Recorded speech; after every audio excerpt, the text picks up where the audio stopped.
Oh, good afternoon, my Teaserking family. How's everybody today? Um, where to go today? So things are looking. I don't know what they're looking out there. You've got businesses like I have a friend who's like all worried. Oh my God, the CDBCs are coming and the economy's collapsing. And it's all going to end soon. And I go, it can't. I The elitists want to like lock us up and put us in prison and get us on central bank digital currencies. And I'm saying, but it might be what they want, but they won't get there. It's like the Lions want to win the Super Bowl, but they're too stupid to get to the Super Bowl. Right. So yeah, what they want and what's actually going to happen are two different things. And that's what I'm looking at here.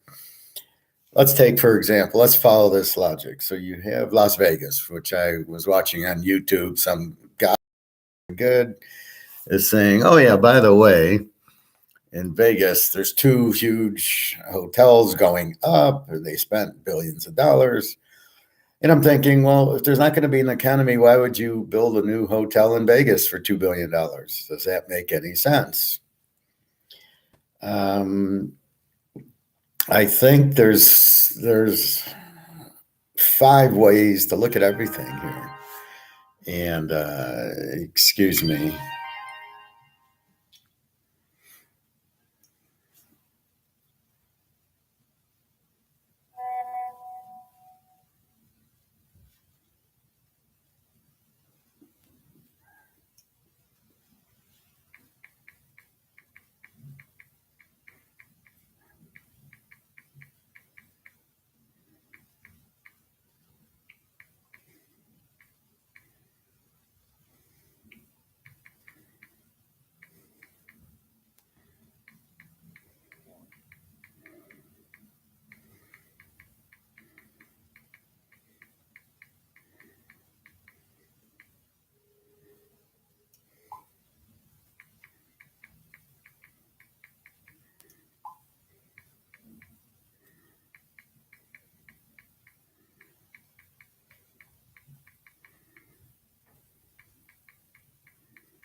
Anyway, planning a trip. So I gotta get all the details. All right. So here you are. You got car companies going electric. Why? Nobody's going to be able to buy the car. You got Vegas putting up $2 billion hotels. Why? Who's going to be able to go there? So you have this elitist view of we're going to control everybody. Well, or the banks are going to collapse the market. Well, you just can't. It just doesn't work that way. You have an economy for a reason. It's as simple as that. So here, it's ending the end of April. Yeah, okay, sure it is.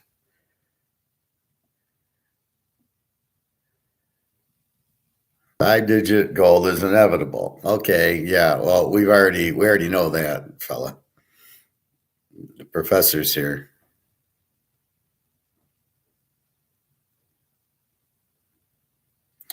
Here's what I'll have to watch. China begins manipulating gold. So hopefully this is what we are looking for to get our gold price up. U.S. bank collapse has begun. It's already begun. What the fuck is he talking about? See, this is the type of idiot that gets on, can't explain himself, and gives an obvious like, oh, Silicon Valley Bank's going to collapse. Oh, really? but it was just bought out. Somebody paid for it. So what the fuck are they saying?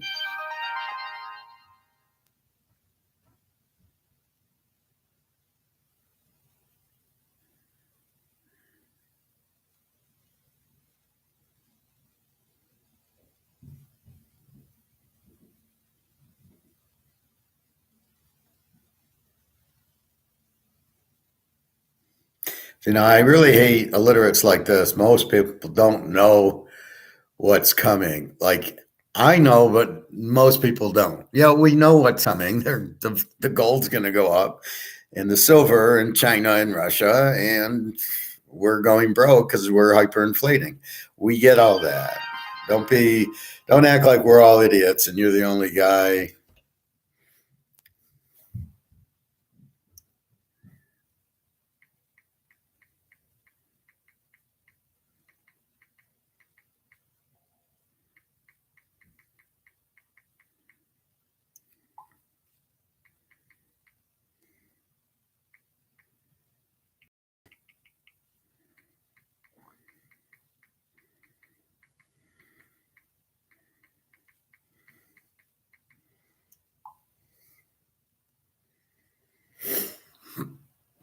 So anyway, so you got all these idiots assuming we're all morons and we only listen to the regular show.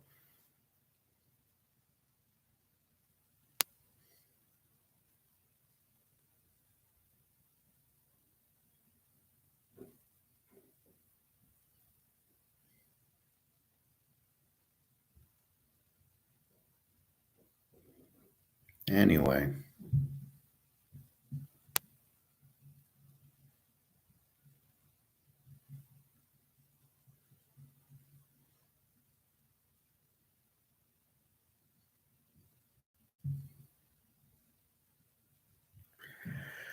Then we get a Walmart ad. 5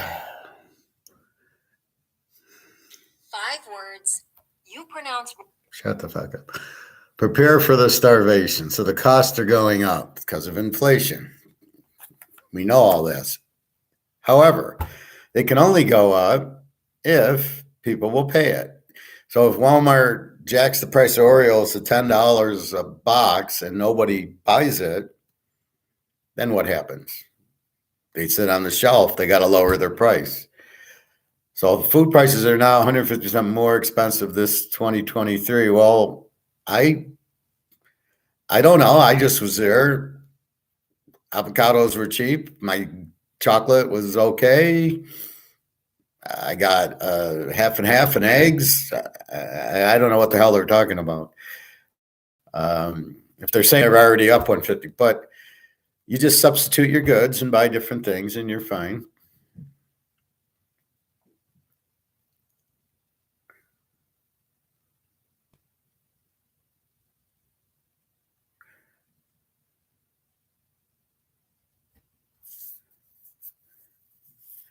See, this guy I don't like. He doesn't explain anything.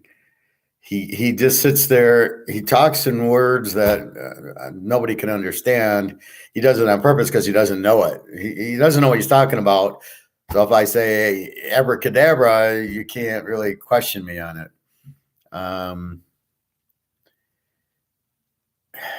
The FDIC, they are bankrupt, just like Social Security and everything else. They print money to cover it. That's all. That's all that happens is they're printing money. The FDIC is bankrupt and they need money. They print it. See, again, what the fuck is this? These people get on this show and they're all, they're nuts.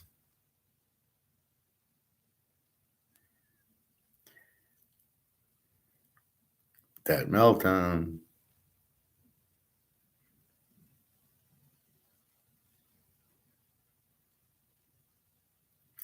Anyway, so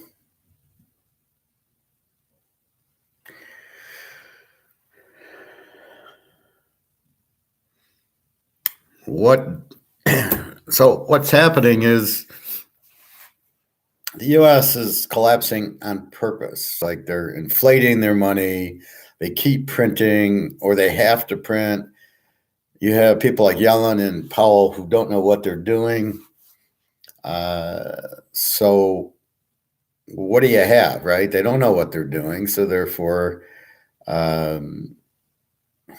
don't know how to stop it because you got like children in charge. Just like Biden doesn't know how to run the country. I'm not sure Trump knows how to run the country. I don't know. You have to have an Austrian in charge of it because it's the only thing that works, is the Adam Smith way of letting the market do everything, right? The invisible hand, the market, the free market, you make your own decisions. That's basically what you have. So they're not doing that. They're trying to control it, and then they can't, and they don't know what they're doing. And then you get these strange YouTubes of, everything's going to blow up and end and da da da da da. Now, these are scare YouTubes versus me, which actually gives you an answer. I don't quite get the scare YouTubes, and then the misleading headlines. Everything's over in 3D. I got one from my friend who I got to find in his.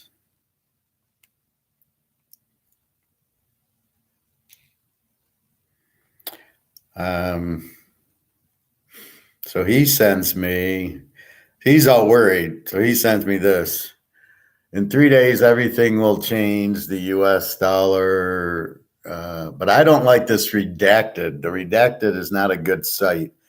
He doesn't know anything. He just, comes across weird. But if you ask him what 2 and 2 is, he couldn't give you 4. Basically, I don't like a whole lot of people on YouTube because they're salesmen. They have other agendas, or they just simply don't understand and don't know what they're talking about. In 3 days, everything changes for the U.S. dollar, mostly because Saudi Arabia joins as BRICS. Well, this is nothing new. They've been on BRICS. We are not the petrodollar.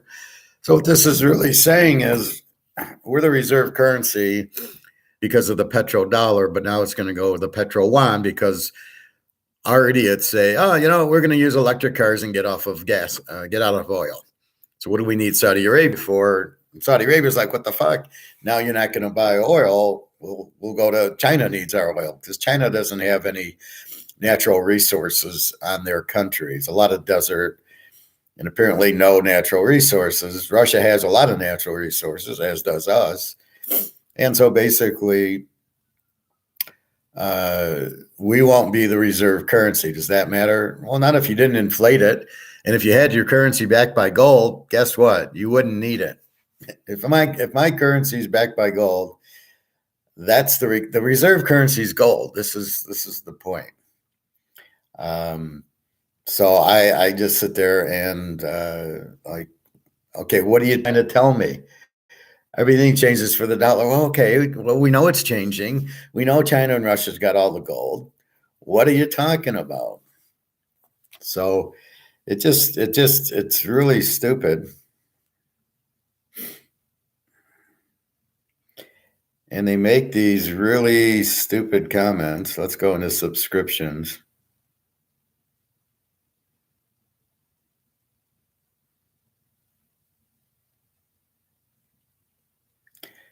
And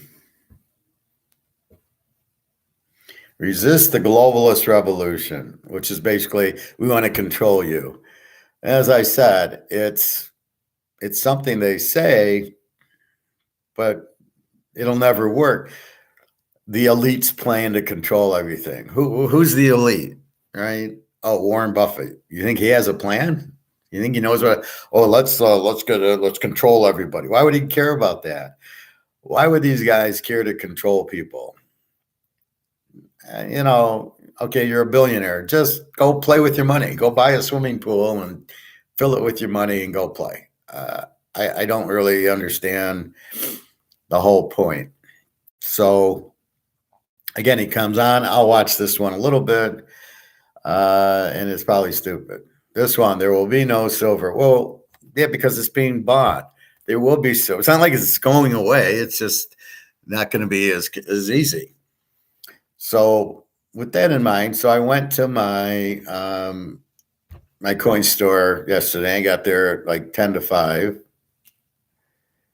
And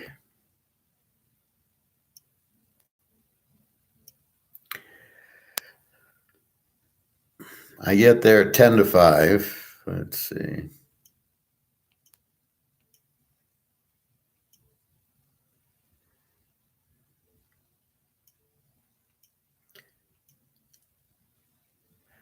I get there at 10 to 5, so I got 10 minutes. And I go, and he actually had some silver. And I said, did you get the 1,000 ounces? They said, yeah.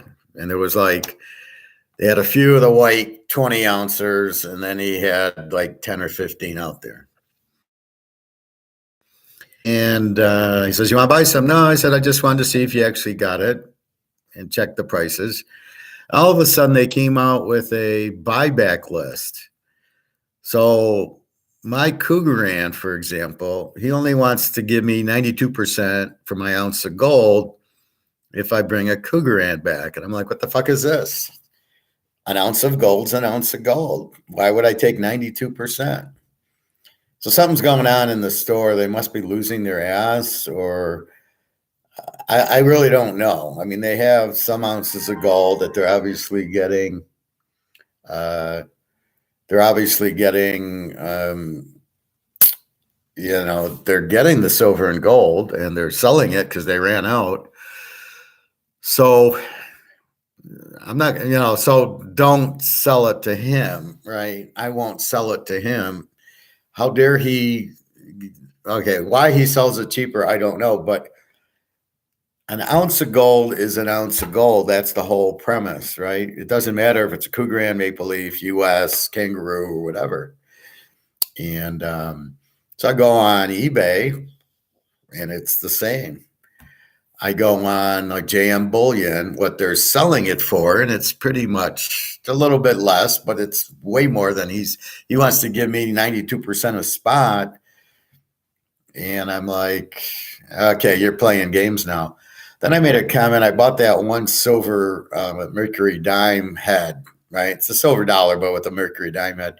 And when I put it in the tray, it was like dark. It was a little bit spotty. And he says, is that a problem? Because you're talking about now that it's, you're talking about it being in condition. And I'm like, I'm buying an ounce of silver. I don't give a shit. I mean, I'd rather have a shiny new silver, but I don't care. I'm buying silver. I'm not buying a condition. You're not selling a PSA 10.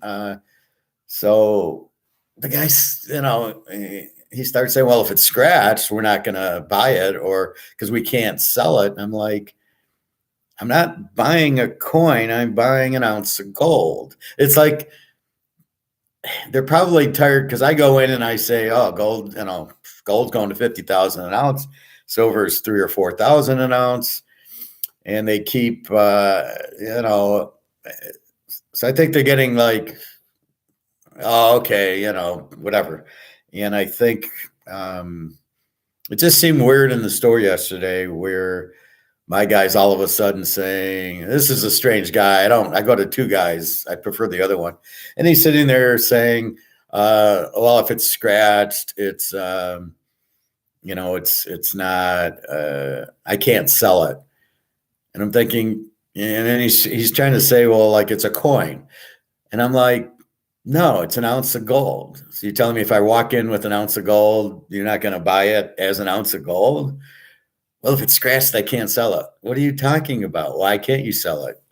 People are going to say, I don't want the ounce of gold because it's got a scratch on it. Is it an ounce? Now, if it's scratched and it's not an ounce, it's a different story. So I was getting like, and then my INFJ kicks in, and I'm going, what the fuck are these guys doing? I keep asking them, so if spot's $50 and I buy the round versus the US, I'm getting $50. Yeah, whatever spot is. And now it's like, it looks like they just came out with this. Oh, we're not going to give you spot. We're going to give you less. Oh, okay. Well, you know what? I'm going to go to Ann Arbor when I want to sell, and I'll sell it to him. And if there's a problem, I'll go on eBay and sell it. So I was a bit surprised by their attitude change because I think they realize I'm right. And they're just, I go in, I talk to them. I'll be there like 45 minutes talking because it's a gold store. I can talk gold. In the hot tub, I can't talk gold because people won't get it, but I like talking gold, as you can see. So I was a little surprised by the store. But again, I don't need to sell it. As long as I'm getting a good price on the silver, I'll buy it from them, but I don't need to sell it to them. And I'm leery of the 1099. So I'll go to, eBay, or I'll see what the guy in Ann Arbor was more of an independent store. It's like more of a mom and pop shop. So if I come in with gold, I'm expecting spot. I'm not expecting this 92% crap. What do you mean 92%? Now, yes, you're offering a discount to buy the Cougar. You're 70 over spot, and the Eagles, like 100 over spot. And so I'm buying the Cougar because I'm buying it cheaper, but when I'm still expecting to sell it for spot, not 92%. So, fuck them. I'll buy a little more silver from them, but then when I want to go sell it, I was on eBay and I'm looking Cougar amps, 2088, Maple Leaf, 2088, US dollar. I think it was 2,100. So there wasn't a whole lot of difference between the Cougar, the Maple Leaf, and the dollar. I'm like, fine, I'll sell it there. So instead of 92%, I'll get whatever the coin stores are selling it for. So I'll be a seller. And that's why I warn you about selling to a seller as opposed to selling to a buyer. You always want to sell to a buyer. So now I'm tempted to stand outside the store and say, you're interested in gold? I'll sell to you cheaper than inside. And just let me know. And we can go from there. Fuck them. Anyway, that's kind of, I was surprised by that because they always were silver, whatever spot is, we'll buy it. And silver, they don't mark up that much. Well, the Eagles 35, even though the spot silver's 23, the Eagles, even when it goes up to 25, they're still 35 on it. So the Eagle's always 35, the actual silver $1 coin. The bullion, the Buffalo, is usually $3 or $4 over spot. As long as I get spot there, I can see when silver hits 2,000 and I'll bring in 3 or 4. And, or I can go to the Ann Arbor store. I'm sure he'd love to buy it. Because as this idiot saying, we're out of silver. No, it's just now you got to go to the secondary market, which he doesn't say. Maybe he doesn't understand that. And again, he's a seller of it. Okay, we got a housing crash coming. Yeah, we know about that. I've already informed you. Watch this before you buy gold and silver. 97 will lose money with gold and silver if they don't realize that. And I guess my point would be, if they don't realize, if they buy ETFs, so if they don't buy physical, yeah, you'll probably lose money in it. But as long as you buy physical, you'll be fine. So again, this guy now he's saying massive price change. And then he says silver and gold can go beyond 30 to 50 times if this happens. And you're like, yeah, I mean, that's what I'm saying. Gold 50,000. I'm not, as long as we get off of COMEX, as long as it blows up and we go to actual prices, of course it'll go up. And this is the problem that people aren't understanding is we're trapped by COMEX. And this is what I keep saying is yes, but it won't last. Once COMEX breaks, and now we go to a physical market instead of a derivative run market, then off we go. I think that the U.S. doesn't have any gold is the problem.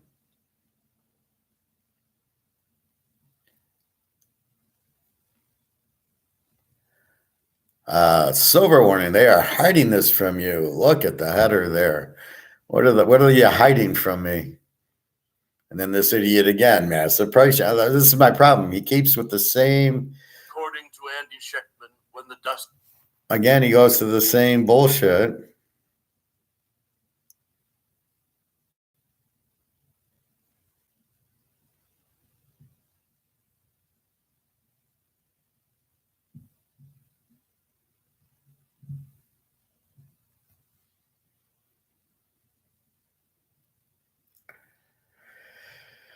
Anyway. Oh, and here this guy's going to tell us why silver price is not rising. Gold to change the U.S. economy forever. Here's why the central banks just crashed gold and silver.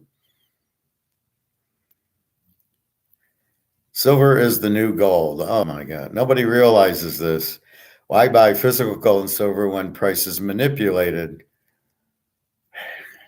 What a fucking idiot. I got to make a comment there. Welcome back to our channel. In today's video, we'll be discussing why investors are running to physical gold.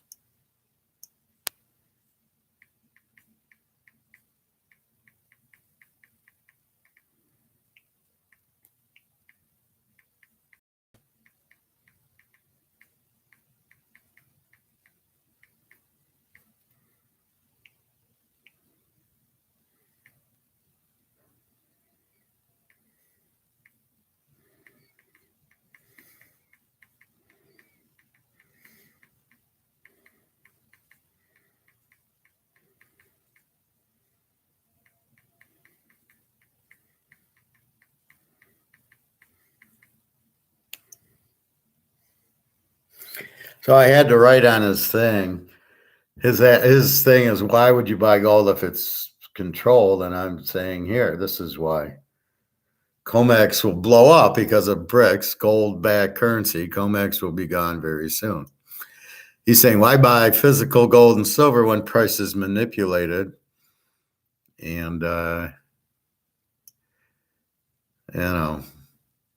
one thing I noticed, this guy got like 300 views. I don't know why he gets more views than me. It's just, he's not telling you anything you know. U.S. dollar faces a revolt, we know.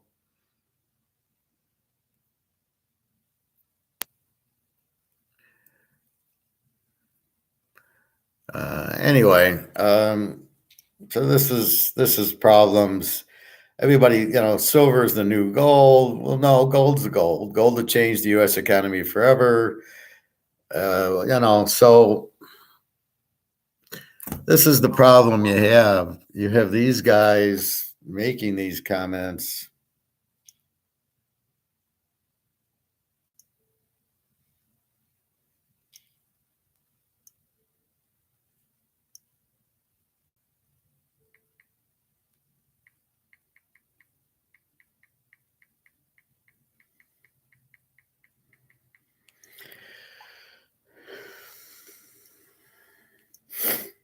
Just a second.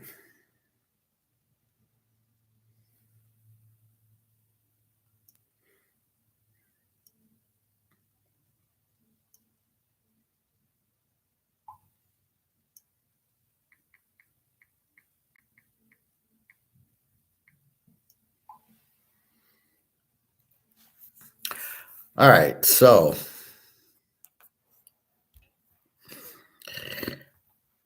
what do you do with that? So somebody like me who knows exactly what's going on is now reading these YouTubes, and these guys get no view. They get 300 views, 500 views.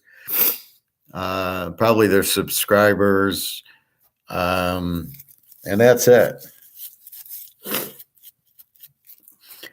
I don't know what's happening to my chat. I don't see too many live people and less comments, so I don't know what to do with that. But I'm going to, without the comments, I'll just do my show or do my class as I would. I used to just do videos and upload them, and so I'll just treat this as a video and upload. And maybe I'm talking gold and silver every day, and people are like, "Oh, well, we got it, same thing, okay." And I don't know, and I'm just work with me. But that's what I'm gonna do.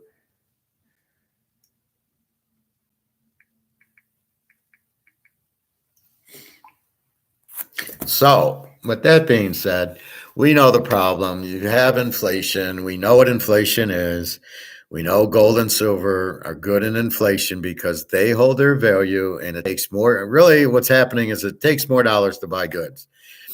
Now, Walmart's sitting there, okay, but I go in there, my avocado's still 88 cents. I don't know what the fuck they're talking about.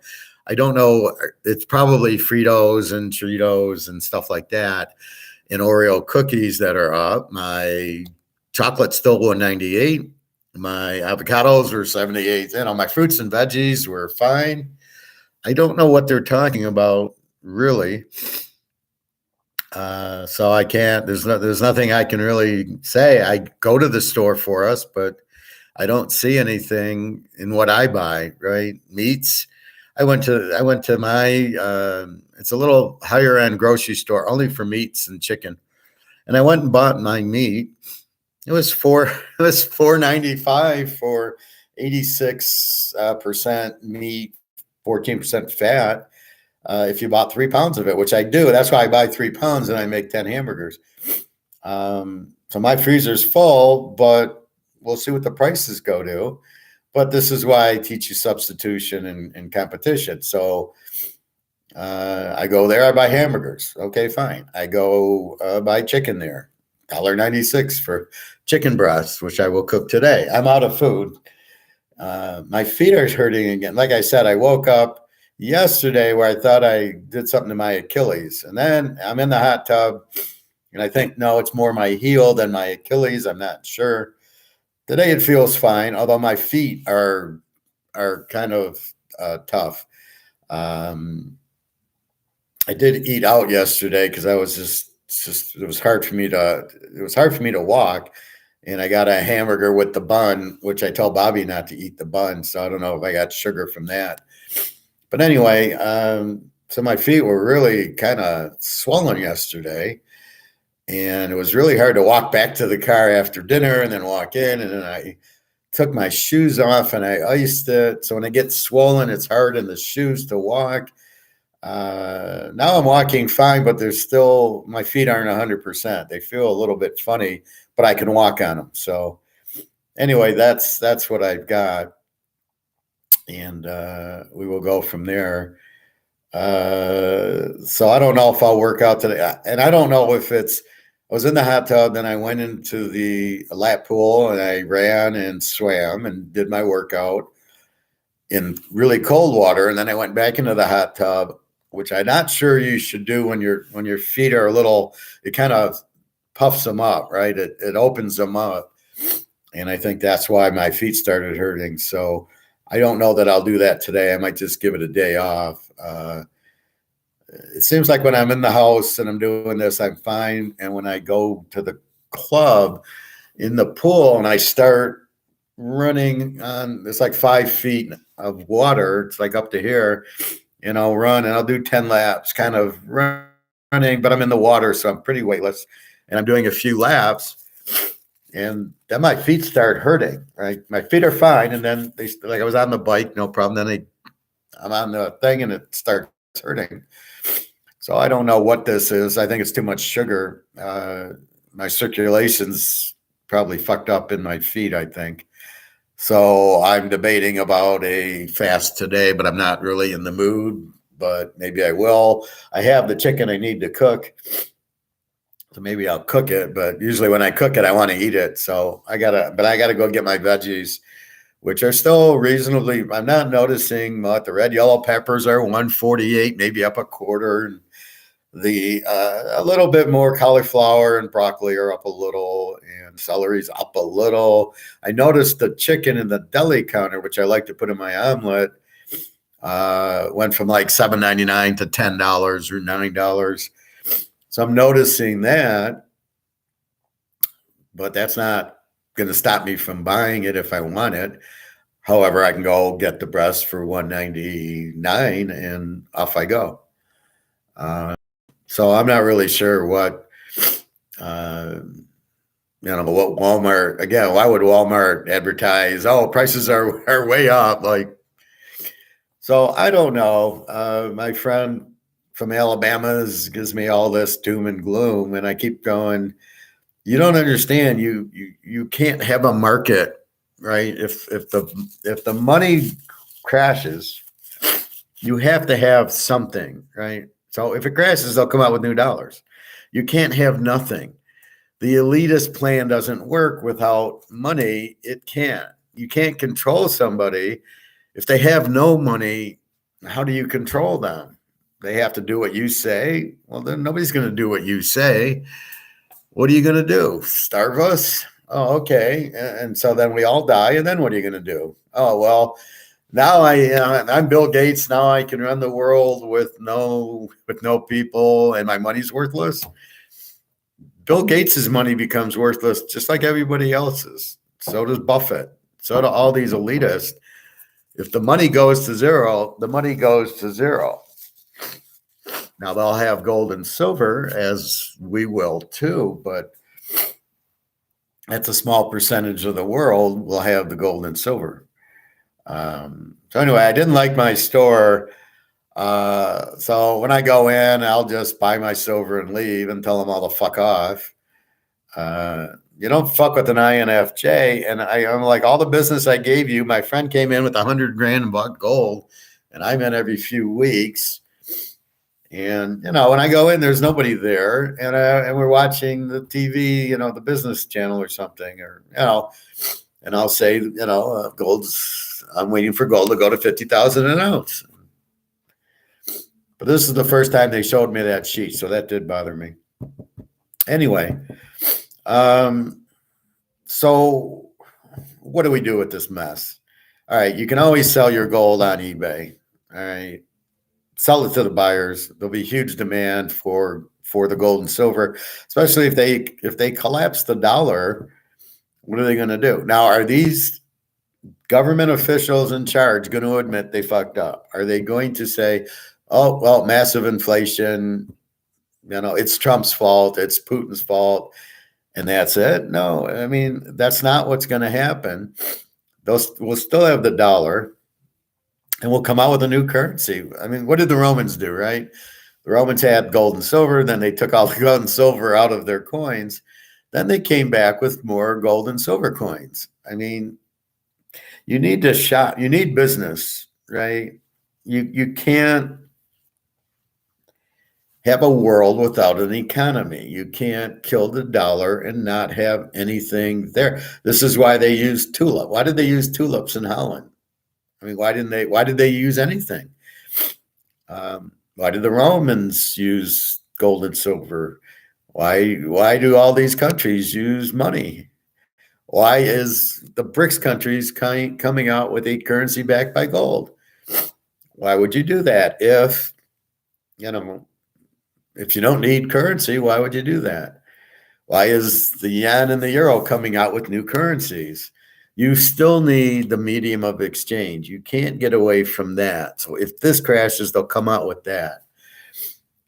Will it be central bank? Well, they're not even ready for it. They haven't even tested it. It's not even available yet for at least 5 years, if not longer, if it ever comes into play. So what are they going to do? Oh, in 3 days when Saudi Arabia announces they're part of BRICS, and by the way, we're not using the petrodollar anymore. They want. Well, that's not news. I've told you that a month ago. So don't like, oh my God.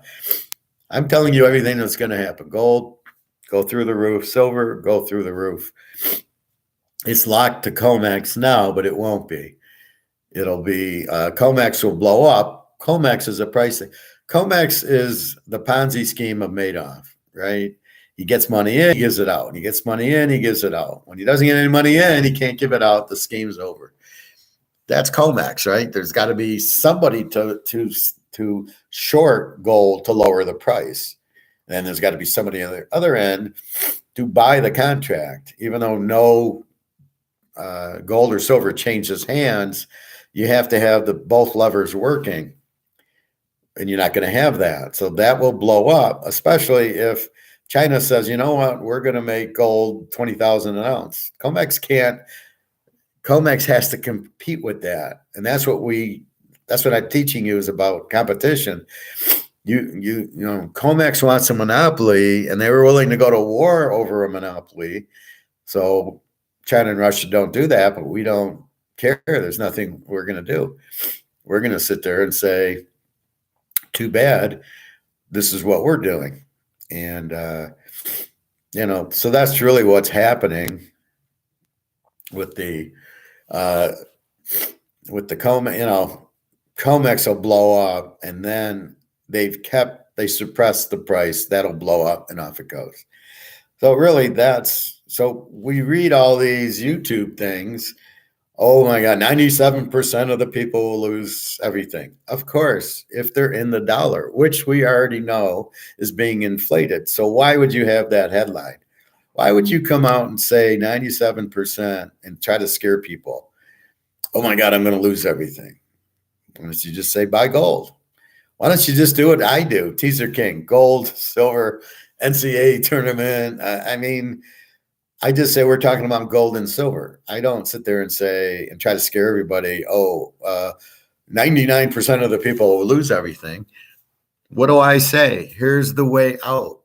Trade your money for gold and silver. It doesn't cost you anything. It's a trade. What is so hard to understand? I'm not scaring anybody. I'm telling you what's going to happen, just like I tell you what's going to happen in a football game, or I try to tell you in basketball, which I'm not as good at, but I am good in the football. So that's really what you're looking at in terms of that. I see somebody kind of coming on and clicking off. I don't know if that's YouTube doing it or not. Can you leave a comment so I know the comments are working? If you can, you should be able to, unless you're one of the guys that I said, sorry, you're way off base and you can't. So I don't know. Maybe that's one of those people. But where's Bobby Bo today? Bobby Bo, I haven't seen in a few days. I hope you're okay, Bobby Bo. Nick, I hope you're okay. Nick's on the diet. Bobby Bo, he's had some health issues that I'm trying to help him with.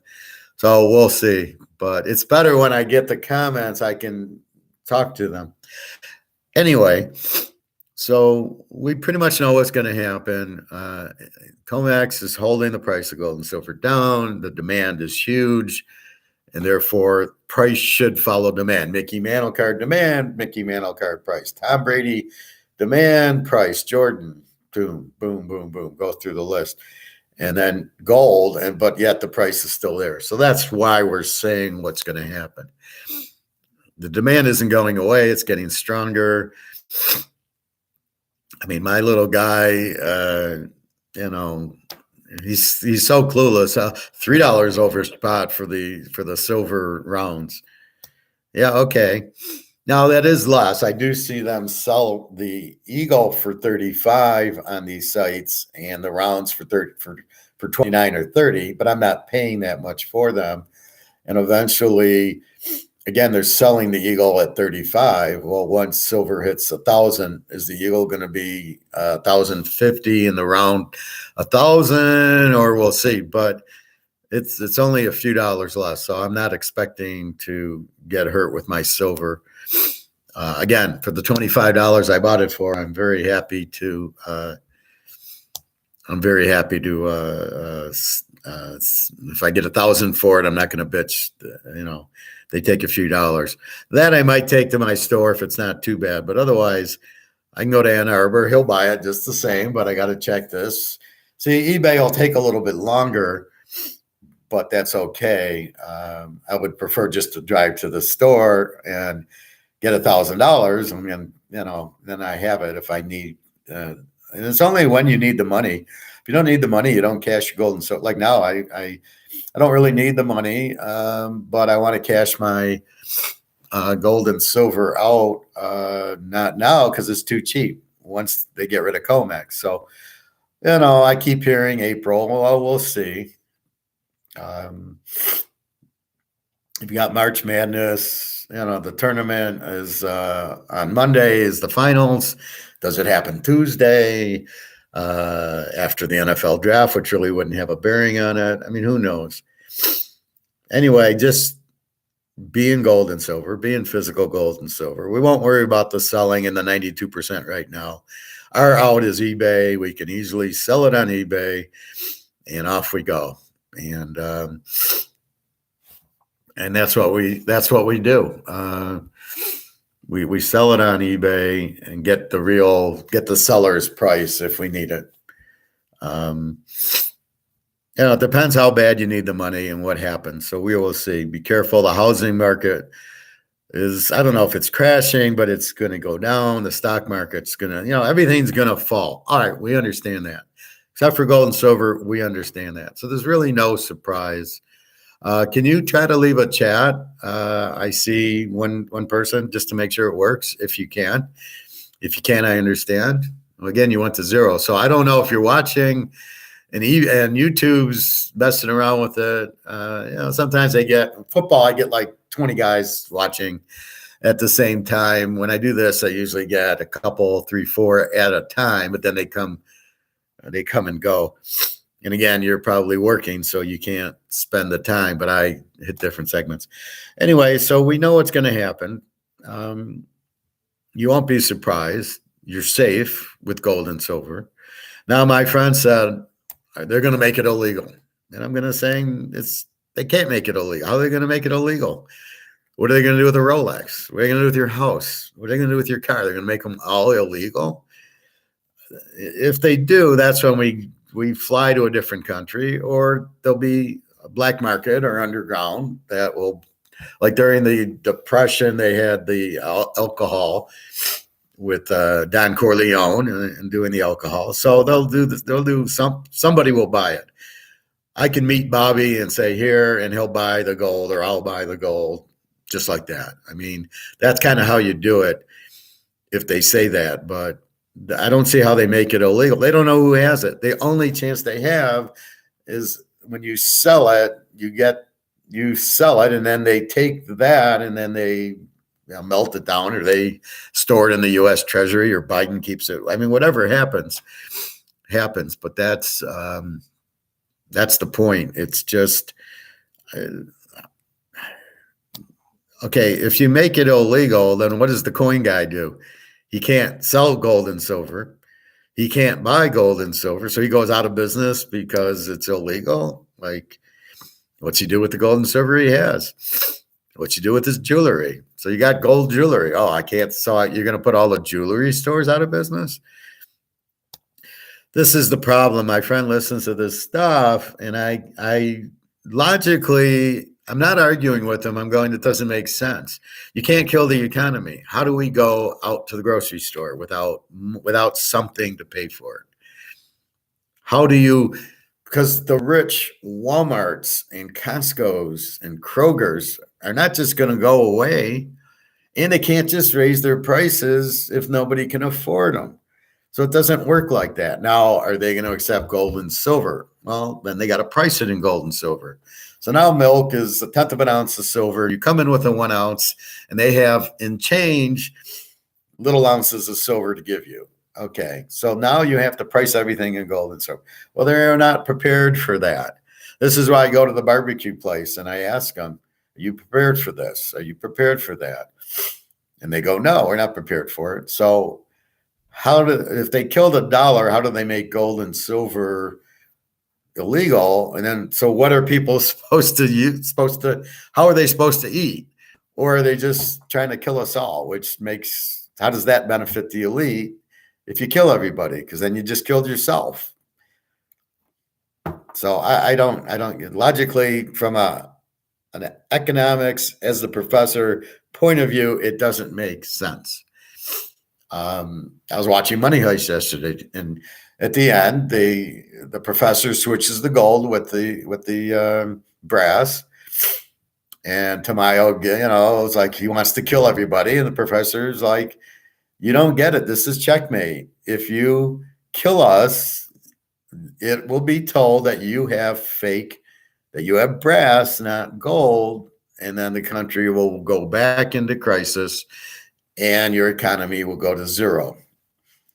And so he can't kill them because he realizes he can't, But I know I'm freezing up, but it looks like I'm unfreezing. So really that's what so when he makes these comments, I'm like, it doesn't make sense. Because if you make gold illegal, it's illegal for everybody. And then is the whole world illegal, or is it illegal in the US, but nobody has any here except for us? I mean, so if nobody has it here, why would it be illegal? Okay, I'll go to somewhere. I'll go to Switzerland where it's legal and cash it in there. I mean, gold's gold. It always has a value, and that's why I tell you to buy it, and you don't have another choice. So that's why when I tell you about like the Titanic, it's basically, what are you going to do? The ship is sinking, the U.S. dollar, right? And now you've got COMEX trying to keep the price of gold down, of the other boat, right? They're tied at it. It's tied at the dock. So nobody, even if you get on the gold boat, it ain't going anywhere. And then they'll say, well, there's no dividend. And look, it doesn't move. But look at the US dollar. Well, where does this go? This goes right to hell. This doesn't move either. But there's stocks and you can buy houses with it. Well, all that's collapsing because of the interest rate. So Powell clearly doesn't know what he's doing, or doesn't know what his effect is, and clearly needs to lower the interest rates, and gold and silver will go through the roof. So is gold going to be illegal tomorrow? I just don't see how. I mean, you're going to put all these businesses out, all the people with gold out. And then what do we do for money? The central bank digital currency, A, is not even ready, and B, won't even work. So what's Kroger's going to do? All of a sudden change all their prices? And where's this digital currency? What if I don't have a phone, or I don't want it? How do I travel? I'm going to Spain in a couple of weeks. What do I use there? Do I take $100 and can I transfer it? Do I take money out of my ATM? Is it going to work as my credit card? Well, my credit card just booked the plane, so it worked for that. I'll book the hotel, so it'll work for that. So I'm a little bit confused what the fuck's going on, which we'll see, but money's money. As long as people agree to pay and resell, if I go to the hotel and they go, okay, yep, I want to use this credit card to pay for my room, and I go, yep, okay, money works. I'll go to the restaurant, and if they want money, but I'll probably bring a little bit of gold and silver just to, I give it to Jenna anyway, but I'll probably say, let me keep it till the end of the trip. Just let's see what's happening if I need it. And then as long as everything is fine, then I'll give it to her and I won't need it. But just in case, maybe I'll keep an ounce of silver on me when I travel back. But I just think the price will go up. I don't think it's going to be illegal, and I don't think it's going to be, we're going to get crushed on it. So it's funny how people get scared like Bobby. Oh, am I going to lose all my value of my gold and silver? Or is it going to be illegal? Same question. And it's weird how he would worry about that. But it's a good question. He's thinking outside the box. I like that. That's how you should think. Okay, what are my risks? And he's looking at his risk. But if the dollar collapses because Saudi Arabia joins BRICS, then what do you do? So the dollars collapse. So if you're holding $10,000 and it collapsed, now what's it worth? $1,000? And if it is worth $1,000, then what happens to, so if you don't put it in gold and silver, what happens? The dollar collapses. So something's not making sense here. If I either hold this or I have gold. There's no other choice. I can have stocks or I can have a house or a car, but it's still in this. It's all on the Titanic, which is already hit by the iceberg. So I'm either in this or I'm in gold. So anything I have is in this or it's in gold. Hey, Bobby Bo. Yeah, I'm glad because I'm very confused because I'm not getting comments. So I'm just teaching it as if I'm talking to you. So I don't know, did you just come on? Because I was talking to you about what you said. We'll go to zero. And then my friend in Alabama says, well, they might make gold illegal. And I go, how can they make it illegal? So, I'm very confused. Anyway, there's one thing I need to share with Bobby Bo, which is Now this is just for you, Bobby Bo. Do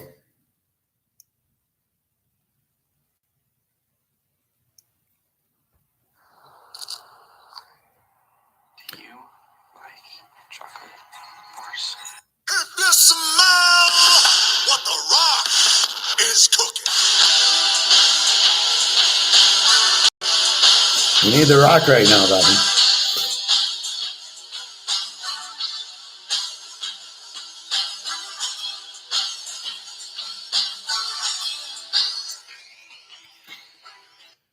Well, my friend from Alabama comes on and says, "Oh, they might make gold illegal," and I'm going, "What are you talking about?" He watches these weird things, and then he believes everything, and I'm like, they're not gonna, they're gonna tax it. They're not gonna make it illegal. Yeah, well, that's why I did it, Bobby. And wait, I had one more.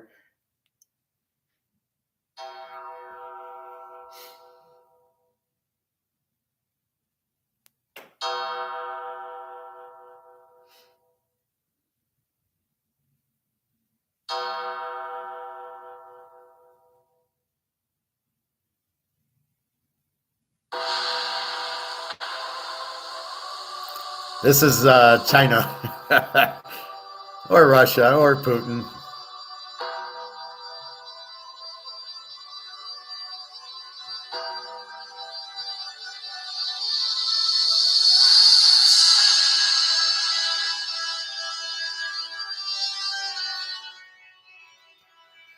I think we need that, depending on what's happening. So I'm getting these. We got 3 days. All this shit hits the fan in 3 days. And I was showing some other YouTube, not videos, but just like the headlines. Oh, gold's about to do this. 97% of the people will do that. Well, we know that holding the dollar is that. So I'm asking my friend, I'm like, that's the banks going up in smoke. Exactly. And that's what I say. And they keep saying the same thing. And I go, we've already discussed this like a year ago. I remember before Alabama, I told my friend in Vegas, I said, get out of the stock market and buy gold and silver. And he ran and he bought gold and silver. And he's been out of the stock market. That was like 2 years ago. I've been out for at least 2 years. I used to buy the gold, but all I do is buy the gold in and out. And it's so amazing how many Ponzi schemes there are. First there was Enron, then there was Madoff. Now there's the central banks and this guy with FTX. And then I'm reading another Ponzi scheme. And it's just, I believe Wall Street is all phony. I think all the financials are bullshit. The auditors are bullshit. The SEC is bullshit. So how do you buy stocks based on what? Reading their financial statements that aren't good. So that's one of the reasons I avoid stocks is I realize real soon you can't trust them. So I'm not going to leave my money in.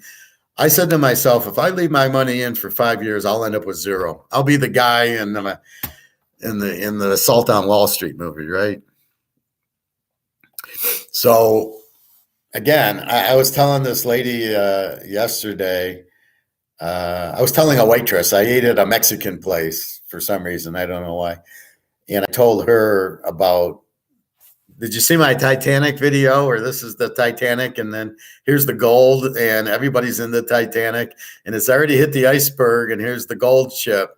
We all want to get on the gold ship, but nobody tells us to.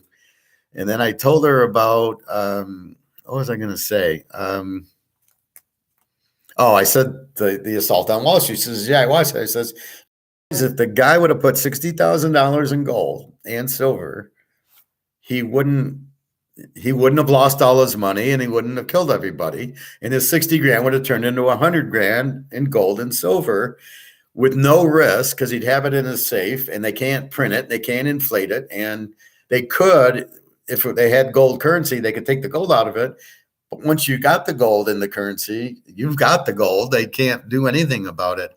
Where the dollar, they can print, even though that you have the dollar, they can print it and make it worth less. But they can't do it with gold and silver. So she was like, I got to go out and buy some gold and silver. And that I felt good about that. So I feel good when people like it, the lights come on and they go, oh fuck.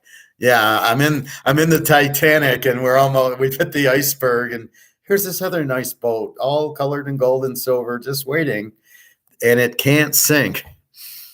I thought that was the most beautiful analogy I've ever done on anything. Although I've had some really good ones here. I thought it was perfect. It's exactly what's happening. Oh, the broker, go run into an annuity, buy stock, buy a mutual fund, or you can buy a field and try to plant corn and apricots on it, which nobody knows what the fuck to do there. So that's kind of what I was doing. And it just hit, the Titanic thing hit me, and it's so perfect because it's exactly what is going on. And, you know, and then I'm talking, you have to have dollars. How are we going to go to the grocery store without something? So if it but okay, so, in 3 days, Saudi Arabia joins BRICS and it will be the petro yen. Well, it's already been the petro yen. That's not new. If they join BRICS or not is not new. And yet this guy's getting all freaked out because in 3 days they're going to join. And we're like, we already know that. By the way, where did you get your wings from, Professor? What wings? I didn't have wings. My chicken I got from the grocery store, but what wings are you talking about? I was tearing those wings. No, I was eating. I went to the grocery store and got a 4-piece box for like $7.99 because I was right after workout and I wasn't going to cook. And so I go to this grocery store where I get my meat and they have the box, 4 pieces of that. So it was from a grocery store. It's a real weird grocery store. It's one of those Richie grocery stores where like cantaloupes are like $6. So you never buy anything from them except for the meat was $4.99 a pound for 86%. So you go, fuck. So I buy my meat there and my chicken breast was $1.79 a pound. I'm like, fuck, I'm going to buy that. So I buy it there. Plus I believe the quality is better and I'm not paying more. But that said, everything else is very much more expensive there, but they did have the box. Usually they close up early. I must have been there at 4:30 because it was probably Sunday because we have to swim earlier because they closed the pool at 4:30 Sunday. So I think I went early, so they still had the chicken open, and then therefore I got the chicken, and that's what I was eating. So it was a 4-piece little box. And then I make a salad with it. But I got to go to the grocery store. I am out. I got the chicken breast, which I'll cook, and I got eggs, but I need my broccoli and I do have cauliflower and lettuce. So I need my broccoli, my peppers, my mushroom, my onion. As I was talking before, it really hasn't gone up in price. There was a YouTube how Walmart's prices are up 150%. How is this that Walmart? I paid less for my avocados were 79 cents. My dark chocolates were still 198. Maybe the Oreos and the Cheerios were up. Even the Pop's not that bad. So I don't know what the hell they're talking about. It's more probably Nabisco and Kraft that are higher, more so than the fruits and veggies. So I didn't get that. I was like, what the fuck are you talking about? Well, that's exactly my point. So what is Kroger going to do if the dollar collapses? They're not prepared to take silver and gold. Then my friend keeps going, well, we'll be CBDC. I go, they're not even ready for it. You can't just say, here we are. Central bank doesn't have access to people. They only can deal with Chase and Comerica and Wells Fargo and Bank of America. That's who the central banks deals with, are the big banks. They do not deal with Howard and Bobby. So how the fuck they're not set up? It's 350 million people. Where are they going to get the money? Even if it's digital, it's still money. You can't just create it out of thin air.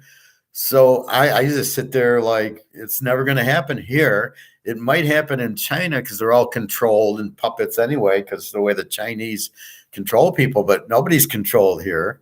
Even when they wanted you to see when COVID hit and they wanted you to wear the mask, they were practicing.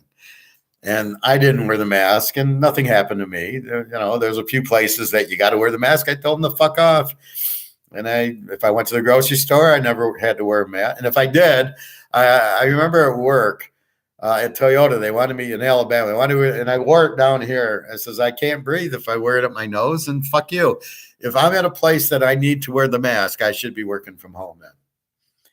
And that's how the Japanese were trying to control you. And I told them to fuck off. So that's why I'm back in Michigan. I wasn't going to take that shit. You're not going to control me. And that's what the Japanese were to do. And that's why everybody left Toyota. But they golden handcuffed you because if you relocated, you had to be there for 2 years or pay it back. When they let me go, I didn't have to pay it back. But when I looked at my W-2, it's on there. And so I talked to my friend who's a CPA. He says, no, you didn't get you got the revenue and paid the tax on it the year before when you moved down there, but the fact that they let you off is not income. You already paid it. You just don't have to repay it. So I'm not going to put it on. When I do my taxes, I'm going to take like $8,000 off my W-2. He says, well, the IRS. I says, yeah, but I'll just tell them that it's bullshit. And by then it probably won't matter because the money will be useless. And we'll go from there. I laid the smackdown on him, Bobby. Yeah, you'd have been proud of me. Although I wish I would have had the music. I would have loved that. The treasurer comes to my desk and I would have turned on the rock music, or the Undertaker. It would have been perfect. Terribly run company.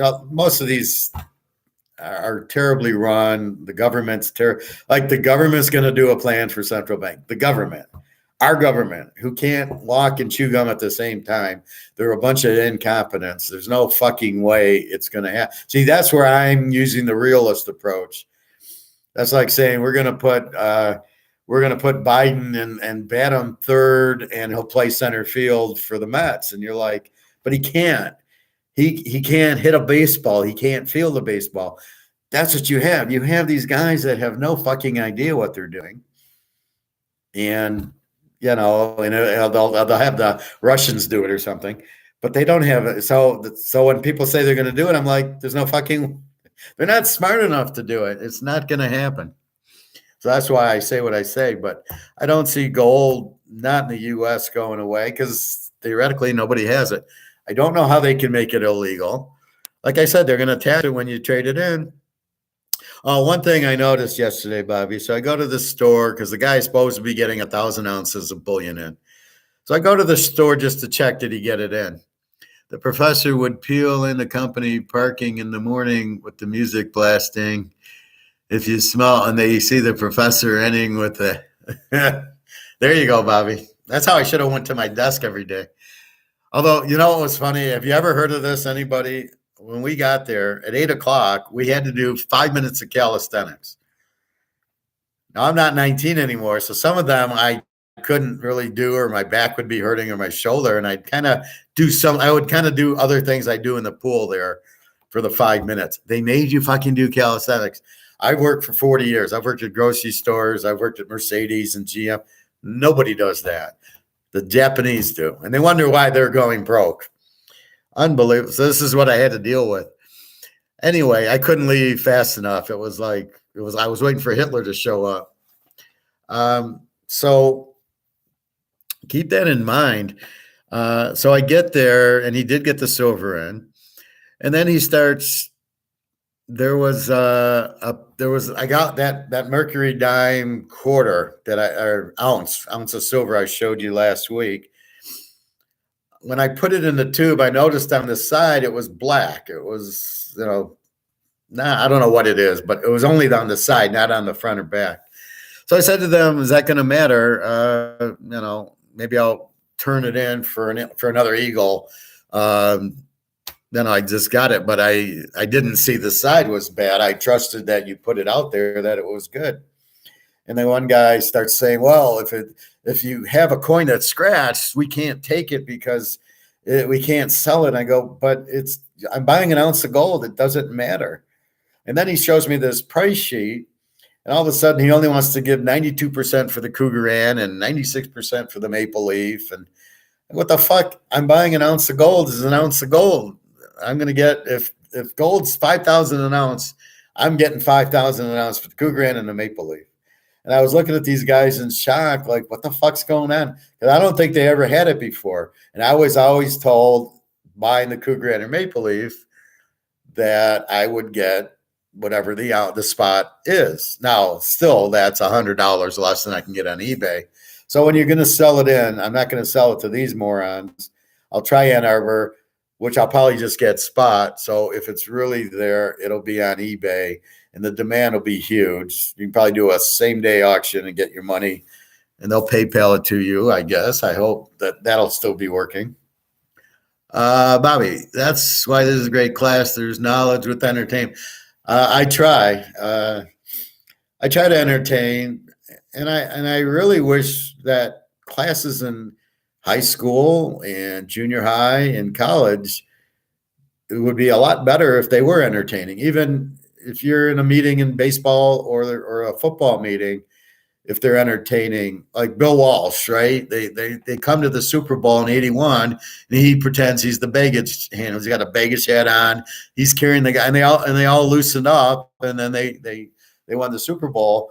And it's like, I'm not really trying to entertain as much as just make it fun, but I'm trying to get my point across.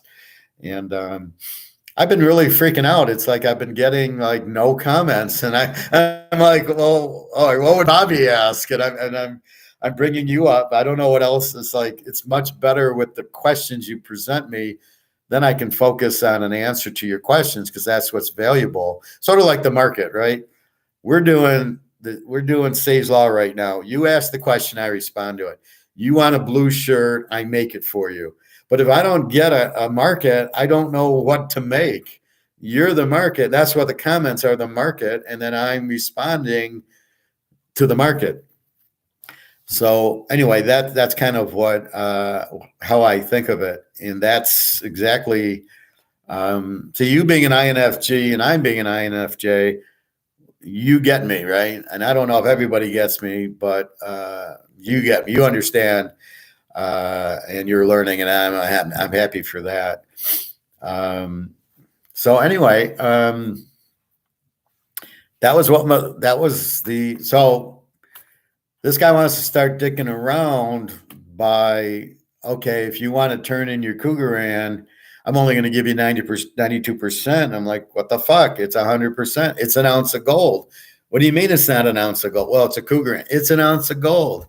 Or if I get an ounce of, I bring in the Cougaran silver. It's an ounce of silver. You're paying for the ounce of silver. You're not paying for the type. What does that have to do with it? So I think this guy's losing money. I think they're getting irritated by me because I keep going, oh, thanks. It's a $2,000 ounce of silver I'm buying for $25. And I think they're starting to realize I'm right. And I think they're getting frustrated with me because they can clearly see I'm smarter than everybody there. And they're just a bunch of salesmen. And I'm like, because I asked the question, it was 5:00, and I go, what are these orange? And some lady I'd never seen before was there, and she says, well, we're closed now. And I kind of said to my buddy, I go, what are these orange things? And he says, they're copper. What the fuck are you selling copper for? All of a sudden, as much as I'd been there, the lady's saying we're closing. I was like, who gives a fuck? That doesn't mean it's so close. I don't care. Don't answer the question. Have you been watching any new INFJ? Yes, I have. There's a new section that I found that I think really explains a lot about us.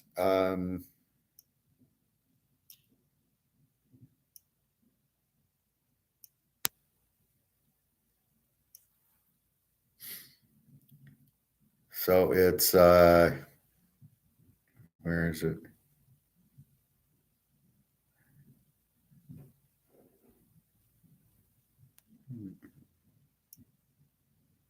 There's this one, Brainy D, and they have a lot of these on there.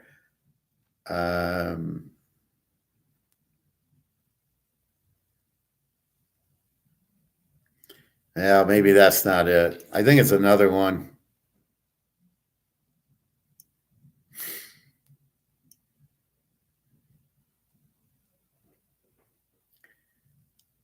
Yeah, I can't find it. Let me try my liked ones.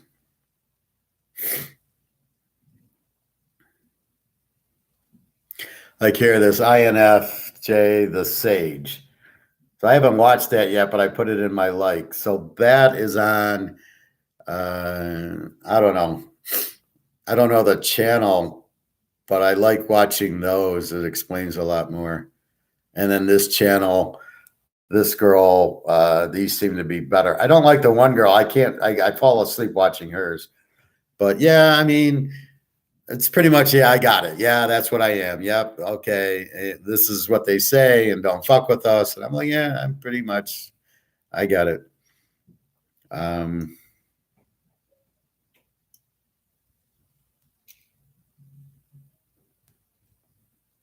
I gotta watch our friend here, this idiot. Here's the comment I put on it. Why buy physical gold and silver when price is manipulated? And here's my comment. COMEX will blow up. I'll let you read it, then I'll read it. I can't read it backwards. So it basically says COMEX will blow up because of BRICS gold-backed currency. COMEX will be gone very soon. That's why you buy gold. Now I'm interested in his video if he says the same thing. But that's, this Peter Schiff who we hate. So that's that. I was looking at my Cougarans last night. Yeah, you got the silver ones. Just looking and holding them. They are really cool to have. Well, that's good. I mean, it's important that you like them, but it's more important that they're an ounce of silver. I got 10. Next is the Philharmonic. Oh, that's good, Bobby. Yeah, I mean, we're buying an ounce of silver. It doesn't matter what country it came from. What else are you supposed to do? You either buy the ounce of silver or there's a bar. What's the difference? So now the guy's trying to say, well, the bars are different. That's an ounce of silver versus the coin. Well, these are now, like, the guy's trying to fuck with me and he's going, well, these are coins. And so we sell them as coins. So they got to be in good condition. I'm like, what the fuck you talking about? I'm buying gold and silver. I'm not buying coins. So I don't know if he's fucking with me. This guy's kind of weird and I really don't like him. He's a slob. He like wears like a dirty shirt. And I'm just like, fucking dude, get a new shirt if you're going to work in a gold store. Like, what are you doing?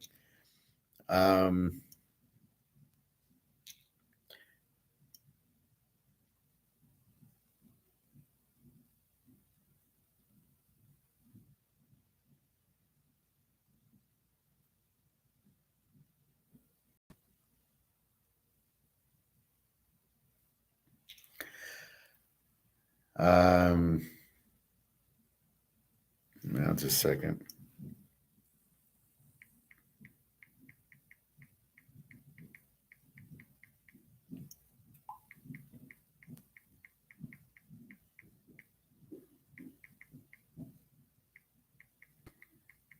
One second, I apologize.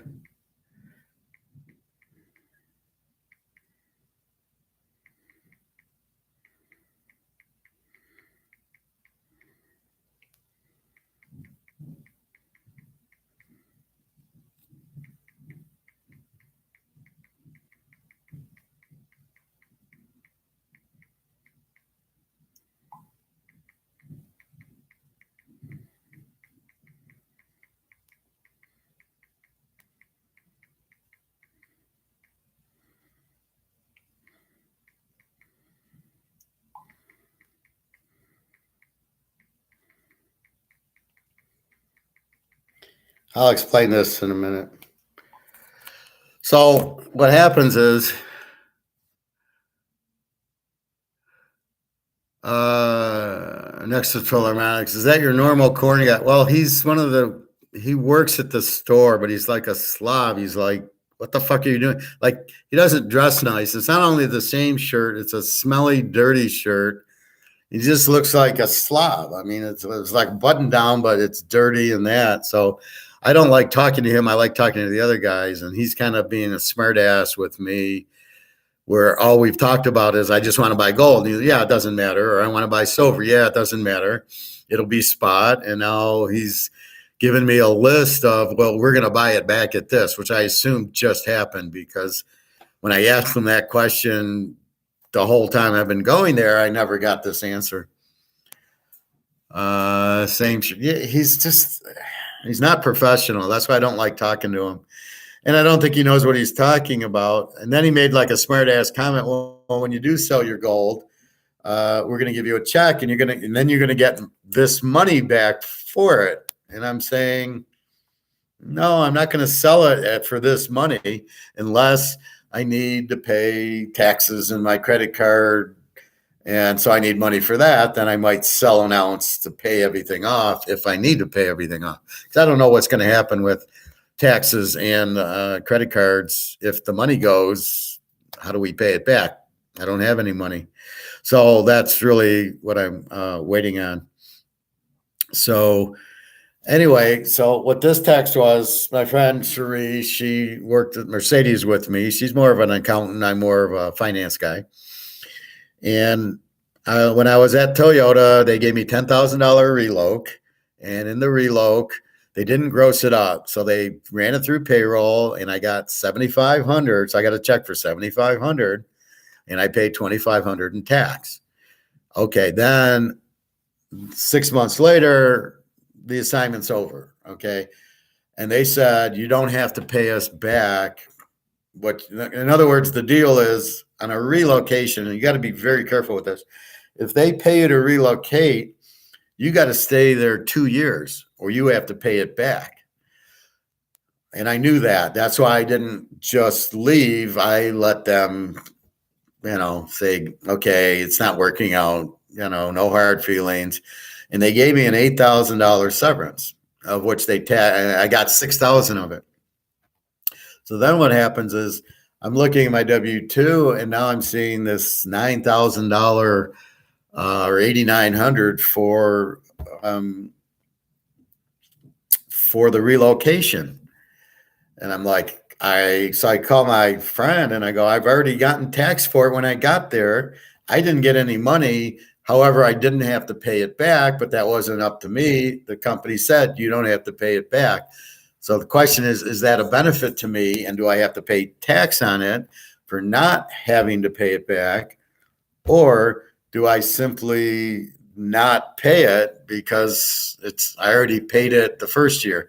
So my CPA friend said, no, you don't have to pay it because you paid it the first year, even though they're not charging me the second year.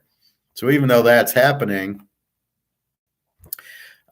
they put it on the W-2. So my friend from Mercedes is not sure. She said supplemental income or whatever. And I don't know if she understands it. And then my CPA friend saying, no, you should only pay it once. So I emailed the person and the VP, and I said, take this off my W-2. I don't owe it because you taxed me and you forgave me that I didn't have to pay it back. So how is it income? Your W-2 is income. How is that income to me? The fact I didn't have to pay it back, is that income? And that's really the question. So I'll try to get you an answer on that. It's a good thing to understand, but again, it's the whole thing, the whole nightmare of the relocation and everything else. The whole Alabama. I mean, I'm in the hot tub. You love this one, Bobby. I'm in the hot tub, and somebody had mentioned Alabama and Georgia and Mississippi and stuff. I said, don't go to Alabama. It sucks. And he gives me, well, there's more PhDs in Alabama than in Huntsville, where all the defense contractors are, than anywhere else. And I said, so what? What does it mean? It's like there's more left-handed pitchers in Alabama. Well, okay, great. What does it mean? It's still a terrible town with no malls and no good restaurants. What the fuck are you talking about? You ever go to a barbecue restaurant and they have plastic silverware and they give you 4 or 5 ribs, and with the 4 or 5 ribs, they give you a little thing of baked beans or coleslaw, like the little tiny things. It's hysterical what they give you.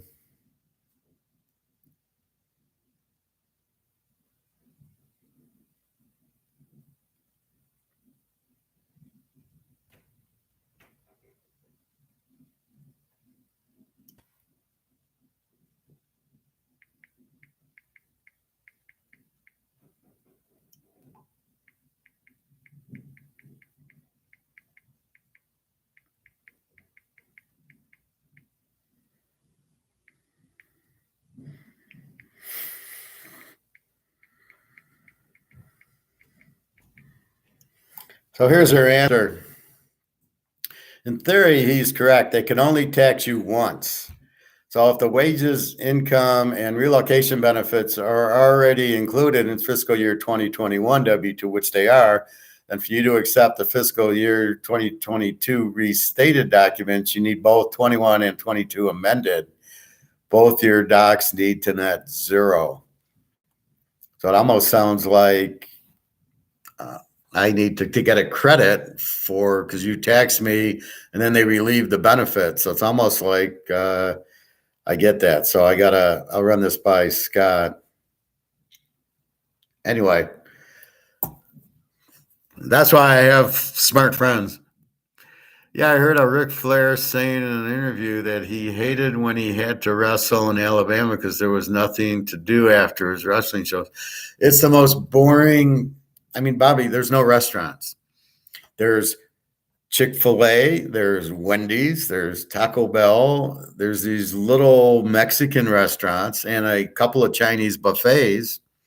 There's no like a Morton's, or not even if you wanted to go to Morton's, but just some, a nice Italian restaurant where, spaghetti and that, but it's a higher class. And there was nothing. There was a Mexican restaurant I went to with my buddy, and it was like $25 for just fucking tacos or whatever. I mean, it's insane what there were there. So that was the other reason. There was no golds, there was no coin stores, there was no malls. The women were absolutely ridiculous. What am I supposed to do there? Now I'm alone. Now I did do my football, but it wasn't every day like I do now. It was on, it was 4 or 5 days a week I would talk about, but we had 50 games to go through. So that was a whole different animal. But outside of that, you go to the grocery store, it was 9% on every item. I've never heard of that. So if I buy apples, 9%. I don't pay tax on 99% of my food that I get, right?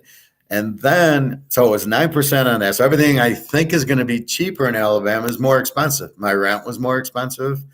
The taxes were more. My utilities were more. I didn't know anybody. The people I worked with did not associate after work. When I tried to tell them to get out of the stock market, they basically got me fired for saying, well, look, Howard, you're older, so yeah, maybe you get out, but I'm going to stay in it and then it'll come back up. And I'm going, not this time. This is a totally different scenario. And that's where I get into town. Like, if you want to look at New England trends, you can't now because Tom Brady hasn't been there. So you can only do the similar trends to the similar trends. So they're looking at, well, look at the stock prices. They were down and came back up. So that's what's going to happen now. And I'm like, but Tom Brady's not on New England. You can't look at what happened in 2008 and say that's what's going to happen now, because it's all different trends. It's all different. Brady's not there anymore.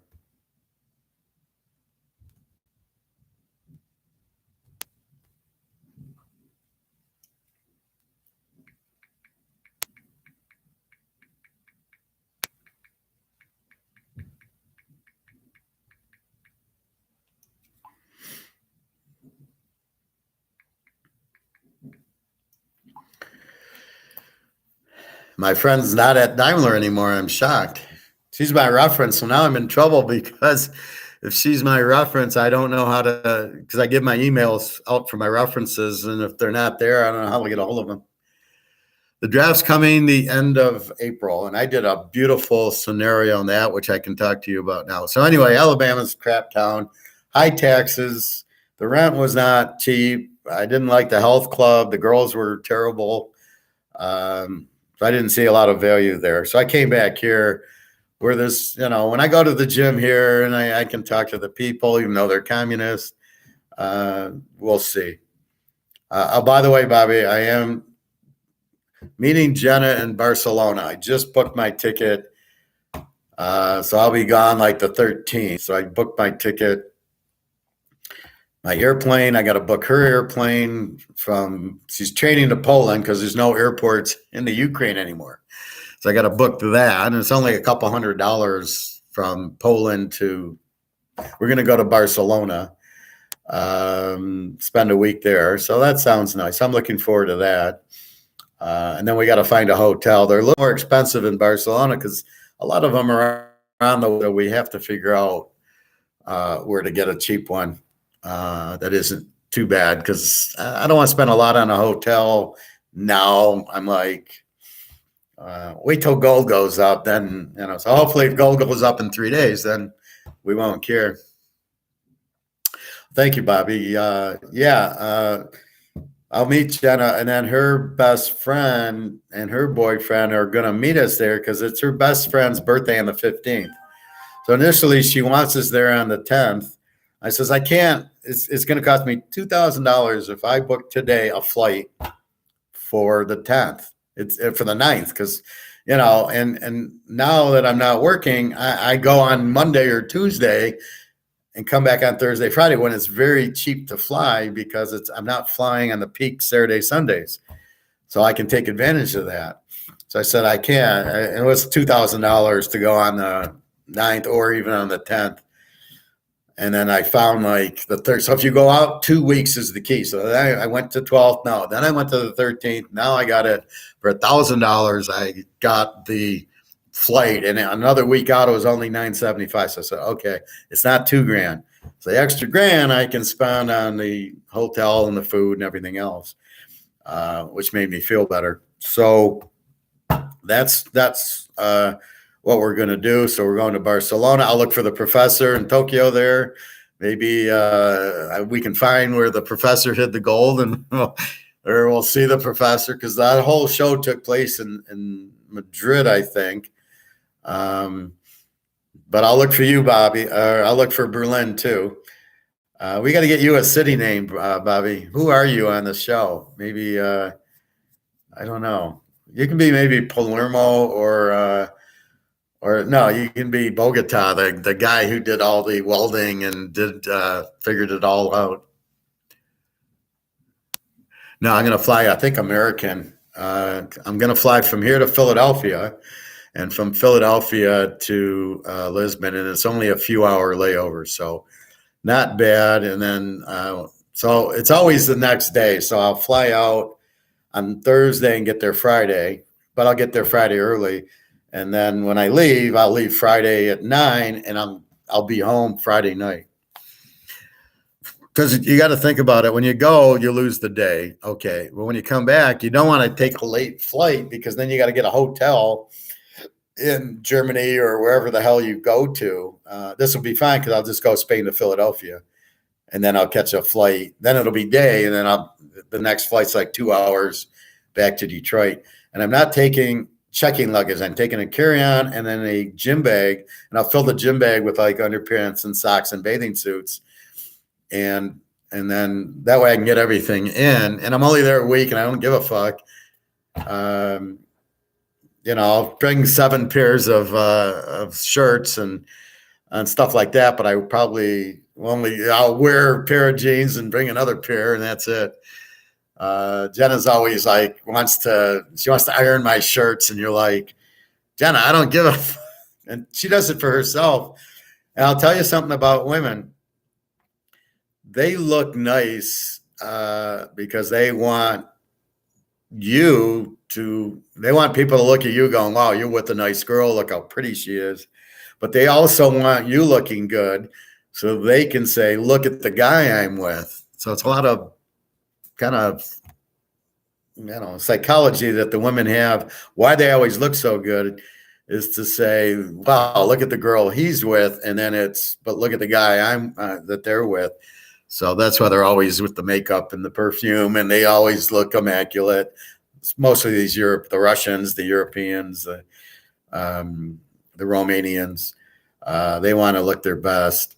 So no, I'm going to fly, I believe, American from here to Philly, from Philly there, get there 9 a.m, and I'll be there and book the hotel. I'm going to book it a day early. So Jenna is going to go from Poland to Barcelona. She's got to stop in Warsaw for an hour and then go there. And on the way back, I was able to get her a direct flight. It's funny how they make you fucking stop in Europe. She's going from Poland to Spain. It's 2 hours, but she has to stop and we're like, why can't she just fly? Why can't they have direct nonstop flights? So anyway, so that's coming up on the 13th. So the 2 weeks is the thing. So if you're going to travel, you need to do 2 weeks. Like I kept telling her, I need the date in advance so I can book the flight. Because if you don't give it to me and say, hey, let's meet next week, it's too expensive. And I could have booked it last week. So like, no, I went out, I can book it on the 13th. So it's all booked and done. And then there's this insurance, like, you know how if the flight gets canceled, well, when you're doing it, it's like $78. But then I do cheapo air, and the guy calls me and he says, do you want this insurance? I said, well, I got that insurance. He said, no, that's different. So if the flight gets canceled, you call us and we put you on the next flight and there's no charge. I said, isn't that what I did? And he says, well, it's not really. So I'm like, so cancel the other, give me that. It was only $30. I'm like, fine. So now if there's a problem with the flight or the cancellation or this or that, I'm covered. I don't have to come with another dollars, and John's waiting for me. So it's not like I can't show up. So it cost me $2,000. One of my girlfriend would keep taking retakes when taking pits because she wanted to post the one where Bobby Bo looked the best. You're not joking. I'll show you this is my girlfriend who's a model.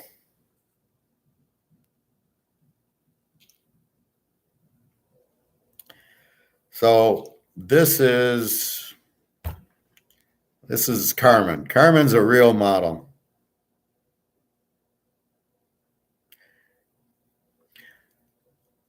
So this is in Monte Carlo, Monaco. And she's sitting on the ledge. We're at the casino. And we must have done 5 poses and 5 pictures until I got it right. It's got to be centered. It's got to have her body in it just right. So that's when you're dealing with the model. Here's probably a better look at her. That's Miss Carmen. But that's in front of the casino. You can see the casino. But you got to look how she poses, her hands and the hat just right, the glasses. The dress has to be right. We were in Vegas, and she goes to me, and here's us in New York at, Wall Street. So she's got, and I think I showed you Vegas once where she switches glasses. So we're walking on Vegas on the strip, and you get all the people there. And she says to me, these American girls don't know how to walk. What the fuck you talking?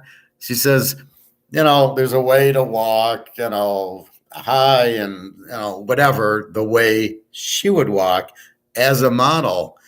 And she's saying these American girls, they don't know how to dress. They dress like slobs. Their hair, their perfume, and then the clothes are terrible. And then they don't know how to walk right.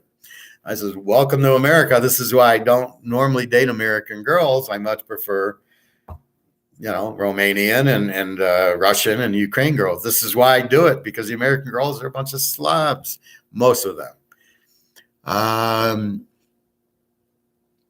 So you go on the 13th of April no, we're just going for a week. So I'm going to go to the 13th and return the 21st.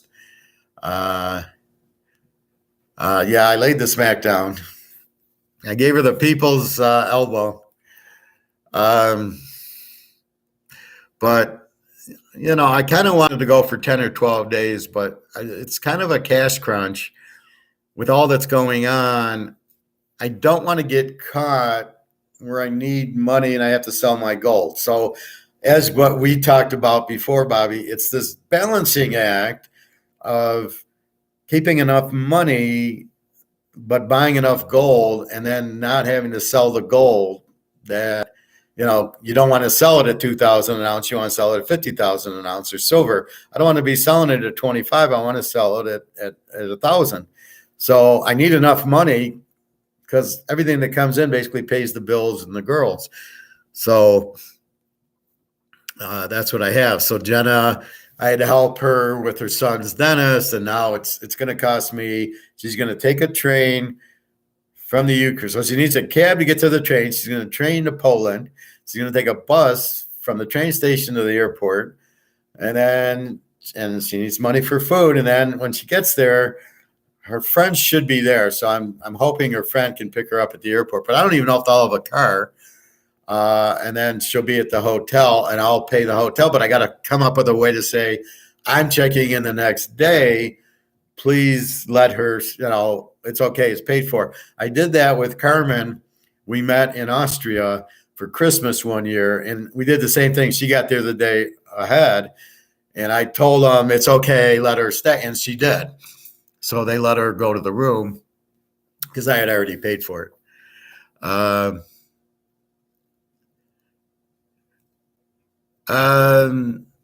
might do a class there, but I'm going to take my laptop, but I don't know. I don't want to yeah, well, that's the problem. How old is her son? Is he getting a root canal or something? She has two sons. She's got a 22-year-old and one that's 14 or just turned 15. The one that is 22 has to stay in the Ukraine because of the war. The one that's 14, she took to Poland to get out of the war, but she won't leave because she's staying with her other son and her sister's there. That's why she's not here either. So she won't leave her son, which you got to give her credit for. So it was the younger son needed, I don't know, he just needed, who knows, he needed some teeth work. All they want to do is implants. I could do a root canal or a crown. I'm going to do an implant instead. I mean, it's like, that's all I hear. So I don't know what exactly he got, but so she needed money for that. I gave her money and I said, look, I got rent due on the 1st, and then I'll get my unemployment. So I started getting unemployment. I figure why not? It goes with the Social Security. It helps. That's why I'm fighting the W-2 because it's just ridiculous. I had to pull money out to buy gold. So I don't want to get taxed. I want to be in a smaller tax bracket. And I shouldn't owe the $8,000 because I've already been taxed on it. So, it's probably some clerk who ran payroll. They had the money on there, but you can't double tax. Once you tax me when I got there, you can't tax me for not paying it back. That's not income. You told me I don't have to pay it back. If I had to pay you back, it's still not income. It's not a W-2 item. It's here's what you have. It was probably in the system that I owed them $8,000, but they didn't connect that. Oh, by the way, you don't have to pay this anymore. So I am expecting a W-2C where it'll save me $9,000. And then when I start taking some money that I pulled out of my IRA to buy gold and silver, that. So anyway, let's say 14, Bobby. And no, I think it was just an implant. So anyway, she's getting there a day earlier. That's fine. She needed a tooth thing I had to pay. So it's just that. Then Irina still hasn't had the baby yet. So I got a text from her. Can you give me $100? If I don't have the baby, they won't let me in the hospital without money. And I'm like, so she's paid up through, I guess, Monday or Tuesday. But if it comes after that, she was supposedly due the 20th. Now it's the 30th. She still hasn't had it. And I said, try walking around. I said, try fireworks. My daughter was born July 5th, July 4th. My wife is not in labor. We go to the fireworks. Boom, boom, boom. She's pregnant in 5 minutes, or not pregnant. The baby's like ready. It's got scared and then she got dilated. We go to the hospital July 4th at midnight and there's like 50 women there.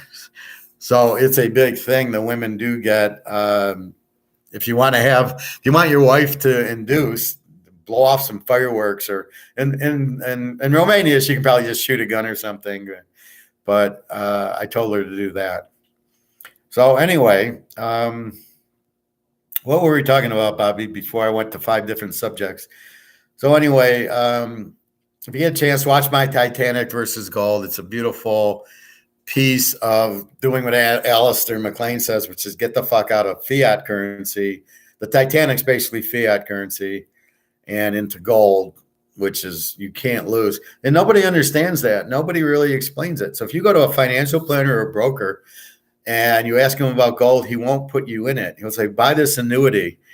Like I went into Fifth Third. Oh, get the annuity at 9%. I'm like, I don't want to be in paper. I don't want to be in fiat. I want to be the fuck out of fiat. I want to be in gold. I can't lose in gold. If I own an ounce of gold, how can you lose? The value goes to zero. How's that going to happen? You got the BRICS countries all going to gold. You got them going to blowing up COMEX, which is almost blown up.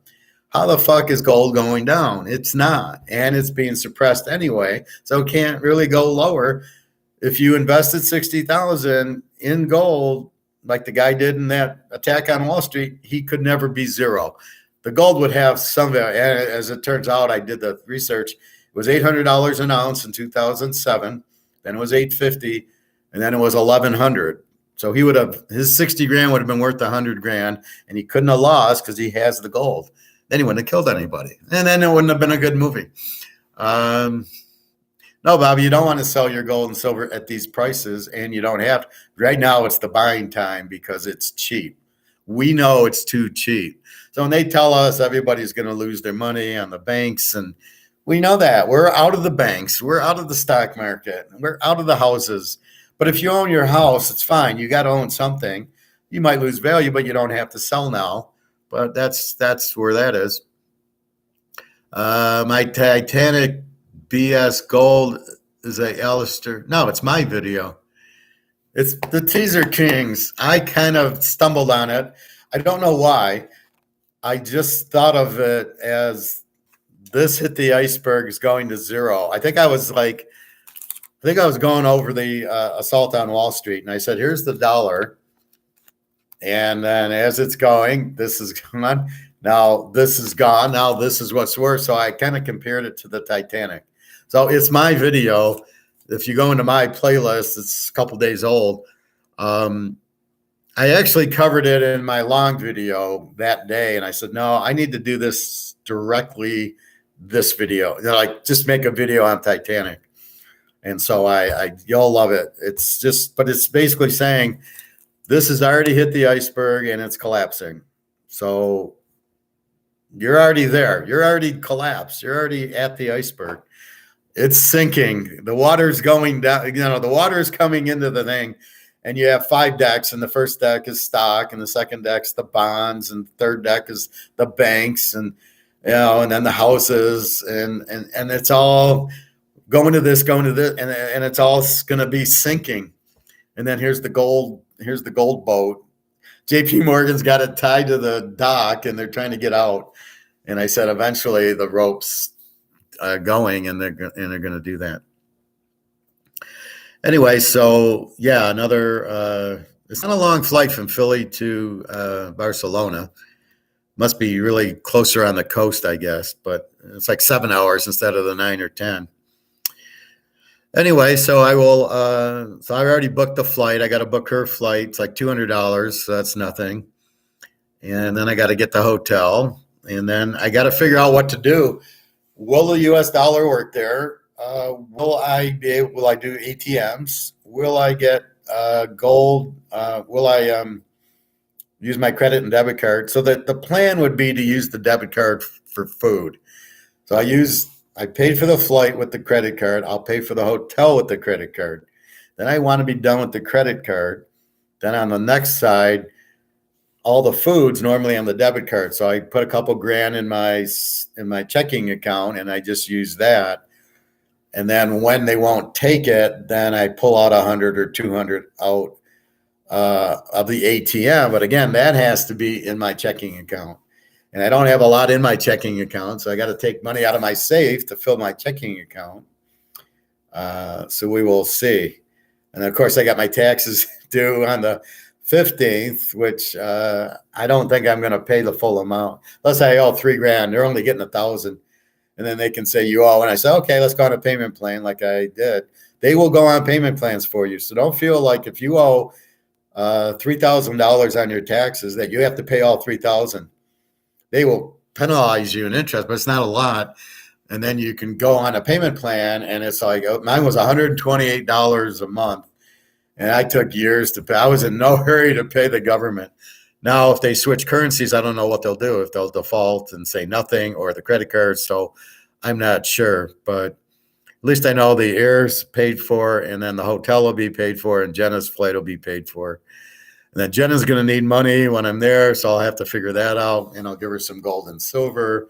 She'll need money to take the taxi to get from the airport to the train station to go back to. Normally, she books both ways on the train, and it's like $30, right? It's so much hryvnia, but in U.S. dollars, it's like $30 train back and forth to Poland, and the taxi's not too much.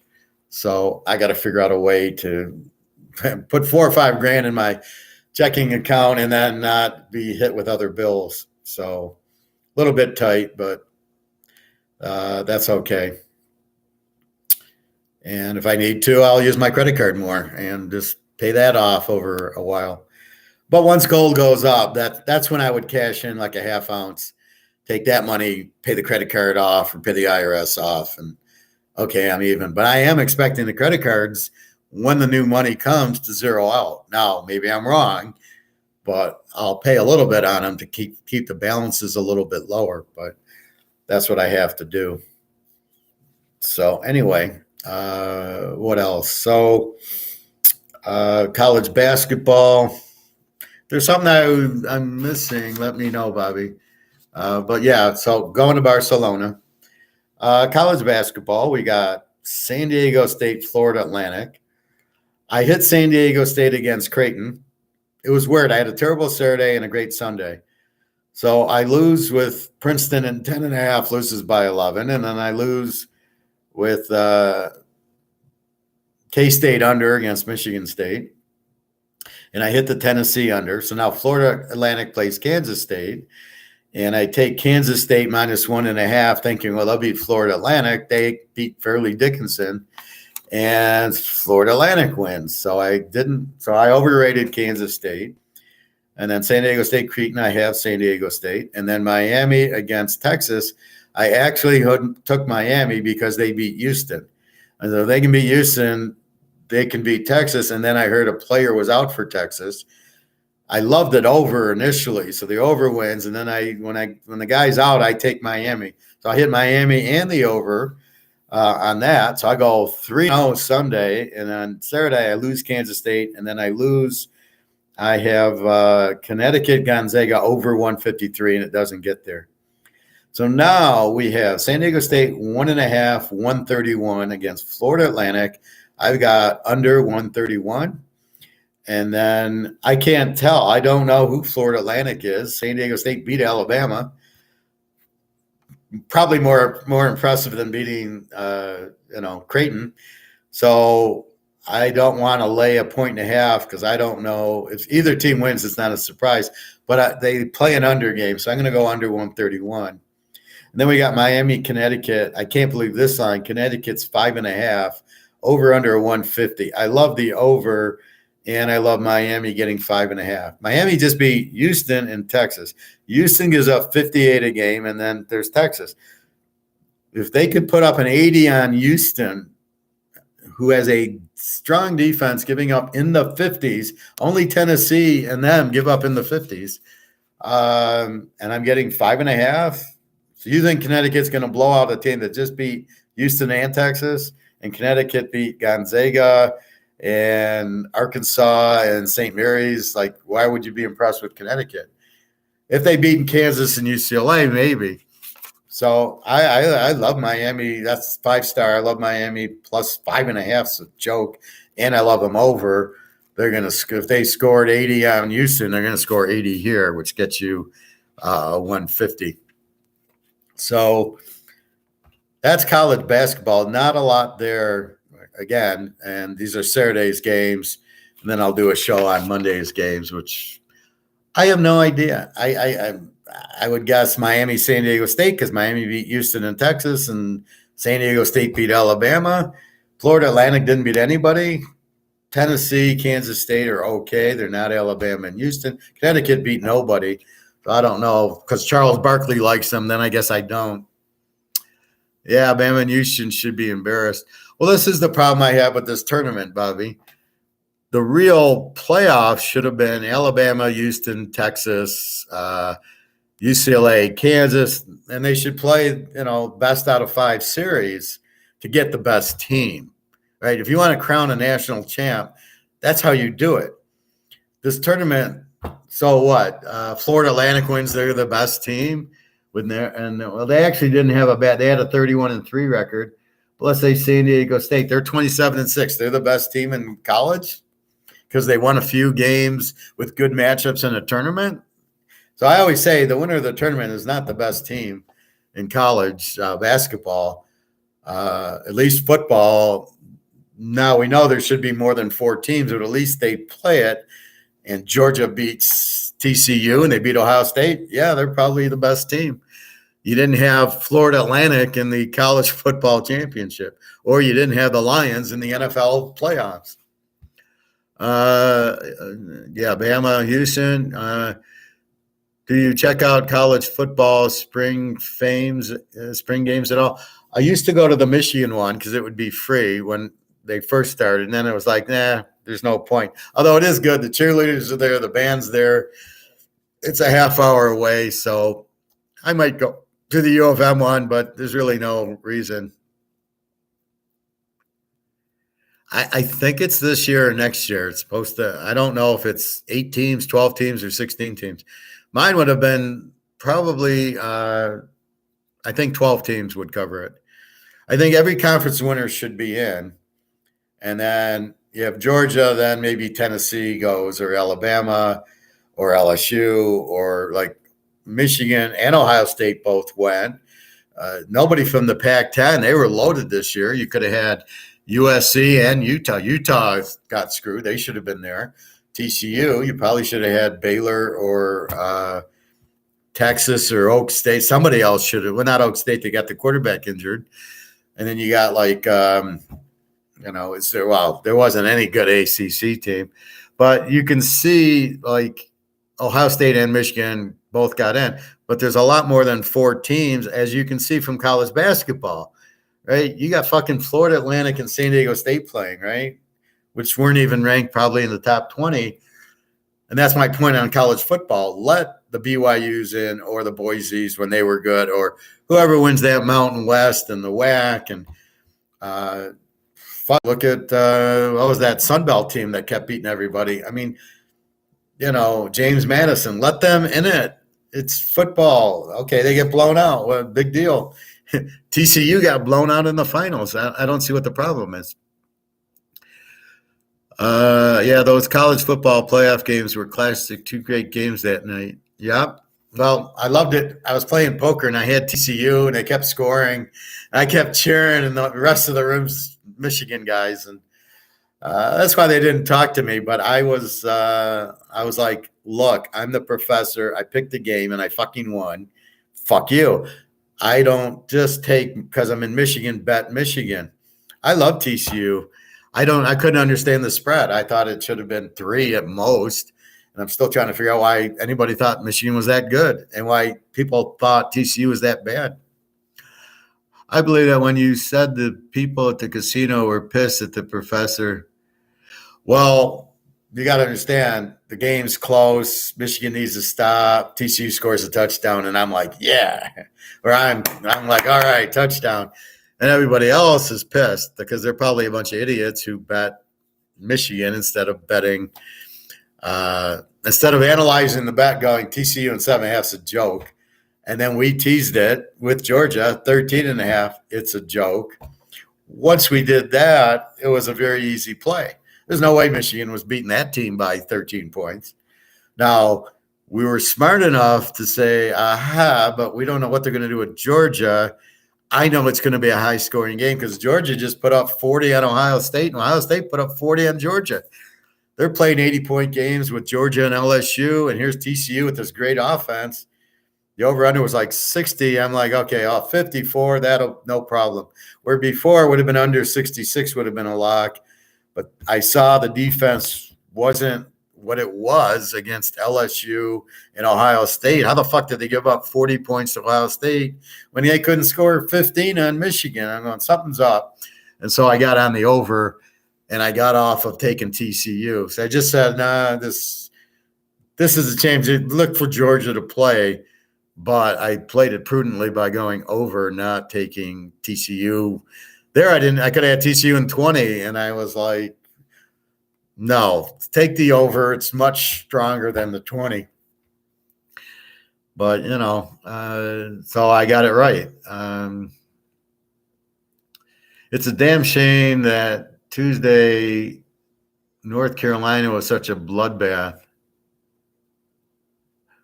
North Carolina. What are you talking about, Bobby? You talking NIT or North Carolina? Talking North Carolina? I don't know it's a damn shame that Tuesday, North Carolina was such a. I assume you're talking NIT. I didn't see it. Oh, well, national championship. Yeah, but it went over, so who cares? That's Georgia when they try, right? That's the team that we lock every week and bet. That was the team. I knew they were going to run the ball. They got 40 points in Ohio State. I knew they were going to get in the 40s at least on TCU. I assumed TCU would score 20. I had no idea that. Well, look what TCU did. They threw a few interceptions late in the half, which led to 2 touchdowns in the last minute.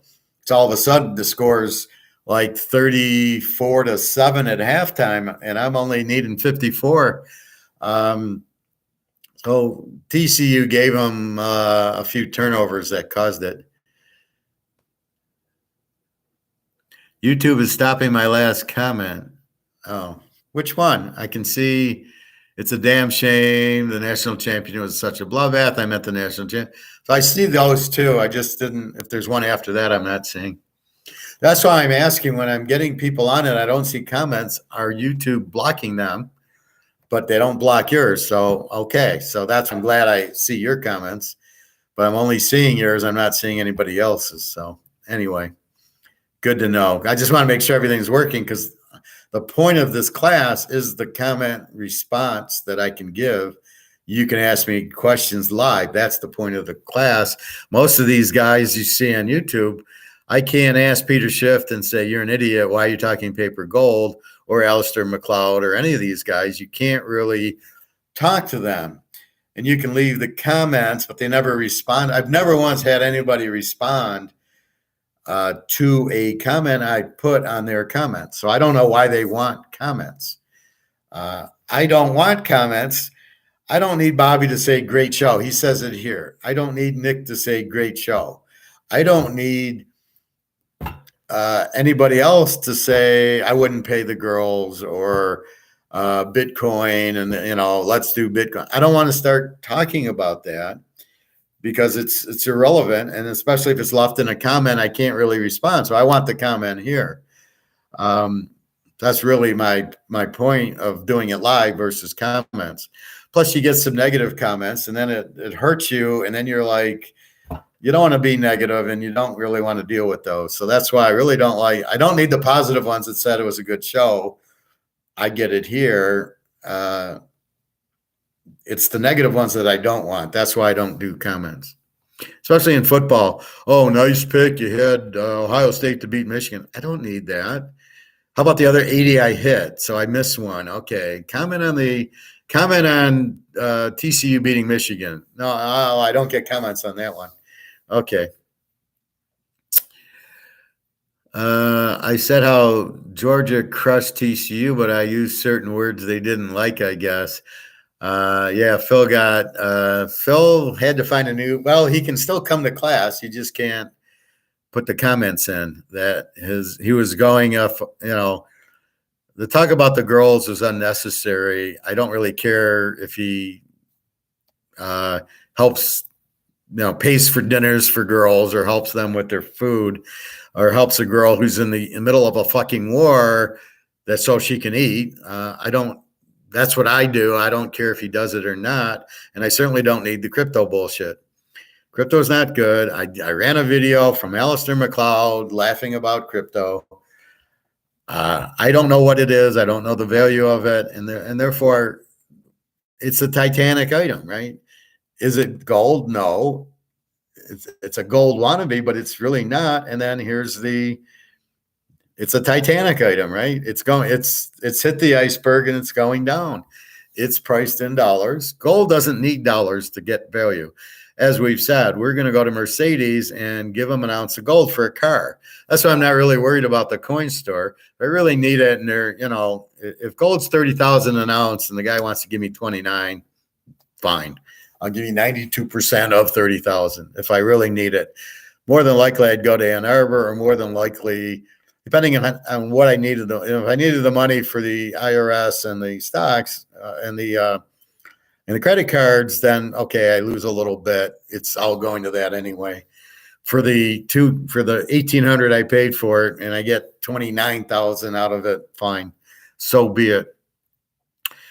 But I'll probably end up taking it more to Ann Arbor. I'll have to drive to Ann Arbor and get a flavor of how he's gonna reimburse. I love how they want to add more than spot when they sell it, but they want to give you spot when they buy it. And now it's not even spot. It's 92% for the ounce of gold. Like, go fuck yourself. Why would I sell it to you? See, again, I think this is the most important thing I teach here is the market. I understand I'm competing with whoever is doing football picks, mostly. I'm not really competing that much with Austrian economics because I'm not really selling it. I'm educating. And so therefore, if you want to listen to these other guys and then come to me, it's fine. There's really no competition because it's free.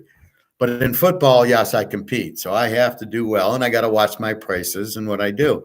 Well, if this idiot in the gold store wants to only give 92% for a Krugerrand, he's competing, with Ann Arbor, and he's competing with eBay. I'm not going to send it to Tampa, Bobby, but he's competing with that.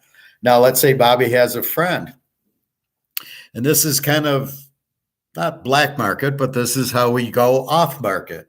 So Bobby's got a friend, and gold's 20,000 an ounce, and he can't find it. And Bobby doesn't have that much, or he doesn't want to sell it. And Bobby says, Professor, I got Barry Bonds wants the ounce of gold. It's $20,000 spot for the Krugerrand. And I say, okay, I'll give it to him for 20,500. And if he goes to the store, if he can find it, it's probably 22,000. So I would kind of split the deal with Barry, and I'd say you can have it for less than it would buy you at the store, and then I get over spot for it. So we're both happy. That's free trade. And so Bobby can do that. And then we don't need the coin store. We don't need the banks. We don't need anything. He gives me 21,000 and I give him the Krugerrand or the Eagle or whatever the fuck I give him. And everybody, so he's happy he got it. I'm happy I got a good value for it. So that's how me and Bobby are going to work. We get LeBron in, and we'll get Bobby, and we'll get Verlander, and we'll go after Montana and Rice and those guys, and we'll get them, and then we can sell them our gold far cheaper than they can buy it, and we get over spot. That's a way of getting around the situation, right? So yes, if my coin store was the only one and he had a monopoly, he could do 92% Krugerrand. However, if my Ann Arbor guy will take full spot, I'll go sell it to him. Or eBay will take a much higher price because they're still it's a lot of coin stores selling on eBay. So now my competition is sellers. The Krugerrand is $20.88 on eBay because it's a coin store selling it. I compete with him. I maybe go $5 under on a buy it now, and I get it because they don't care. They're going to, oh, fuck, he's $5 less. I'll buy it from him. And then, so then I get it on eBay. And then once I get the payment, then I give them the gold. And, you know, until you get the payment, you don't give out the gold. And you try it a few times and you see what happens. But if you don't get the payment, you don't get the gold. And so I can do that, right? Where I get full value plus premium. So I can be a dealer on there. I don't have to be a seller. You don't want to sell to a seller. You want to sell to a buyer. Never forget that. So if you got a Montana rookie, you don't want to go to a guy's store and sell it to him. You want to go to a trade show, set up a table and say, here's the Montana rookie. I want $100,000 for it. And you wait for it. But that's what happens there. Again, that's what you got to understand. It's a competition. It's the free market. It's Adam Smith. I don't know if you guys got a chance to watch those Adam Smith videos I showed you. They're well worth it. Maybe on Sunday, there's no basketball. Watch. It's such a quick and such an enlightening, it's about 40 minutes on YouTube, and it's just you'll go, fuck, that makes perfect sense. That's what we want, the individual to have the freedom, not the elite to say, we're going to go on a central bank digital currency, even though there's no demand for it. That's what the elites try to do. This is where they don't understand economics. I want ribs and you cook me ribs, not we're going to sell you an electric car. I don't want it. Nobody wants it. What are you talking about? So if you're in the cars, get out of those stocks, GM, Ford, they're going to crash. I think I read where Toyota says we're not doing an electric car. They're starting to realize that nobody wants them and they're shit and there's no probably silver left and probably no lithium to make the batteries. So they're probably going, fuck this. Russ, did you ever eat sandwiches from the deli? Yeah, once in a while. I love corned beef sandwich, chicken sandwich. What I tend to do, there's a deli here. What I'll tend to do is get a big salad with like a pound of corned beef in it, right? So if I get this big salad, it's like $13 and it's good, good size. It's lettuce and cucumbers and a few other things. And then they slice up a pound of corn. I think it's a pound, maybe 3/4 now. And they put the corned beef on the salad. So I'll try to do that more than I'll try to actually have the corned beef sandwich. But every once in a while, I'll eat it. Again, it's in moderation. So if I'm doing my 18-hour fast, like now my feet hurt. I think it's because when I went to the Mexican restaurant and I had all those chips, you know how you dip them in the chip. I think that's why my feet are hurting. I'm starting to realize it's way too much salt. And it was didn't bother me yesterday, but it a little bit it bothered me. But today it's my feet are a little swollen, but I'm debating about fasting, but I don't think I'm going to go to the pool because yesterday I soaked them in the hot tub and it blew. I could barely walk after that. So I think today I'm just giving it a day off. I'll go get groceries or something. I forgot that I got a sandwich from yesterday in the fridge. Do you think it'd still be good to eat? Sure. I mean, I guess if it's corned beef or chicken or something, absolutely. I mean, I might I'll probably go to the grocery store when I'm done after I book Jenna's flight, which I'm not really worried about. It's a $200 flight from Carcaw to Barcelona, so I'm not really worried about that. And I'm really not worried about the hotel. That's something you can usually do a few days before. Only the airplane. It's the weirdest concept, isn't it? Anything else, you basically, the price doesn't. You want to buy a candy bar, it's the same price. You want to, get a Uber, it's the same price. You want to take a train, it's the same. It doesn't matter if it's 5 minutes before leaving or not. Only an airplane, and it's all fucked up. You need to book it 3 weeks out to get a better price. And if you wait till just before, the price is much higher. It's like, it should be the other way around. You're going to take off with empty seats by pushing the price up. Nobody's going to buy the tickets.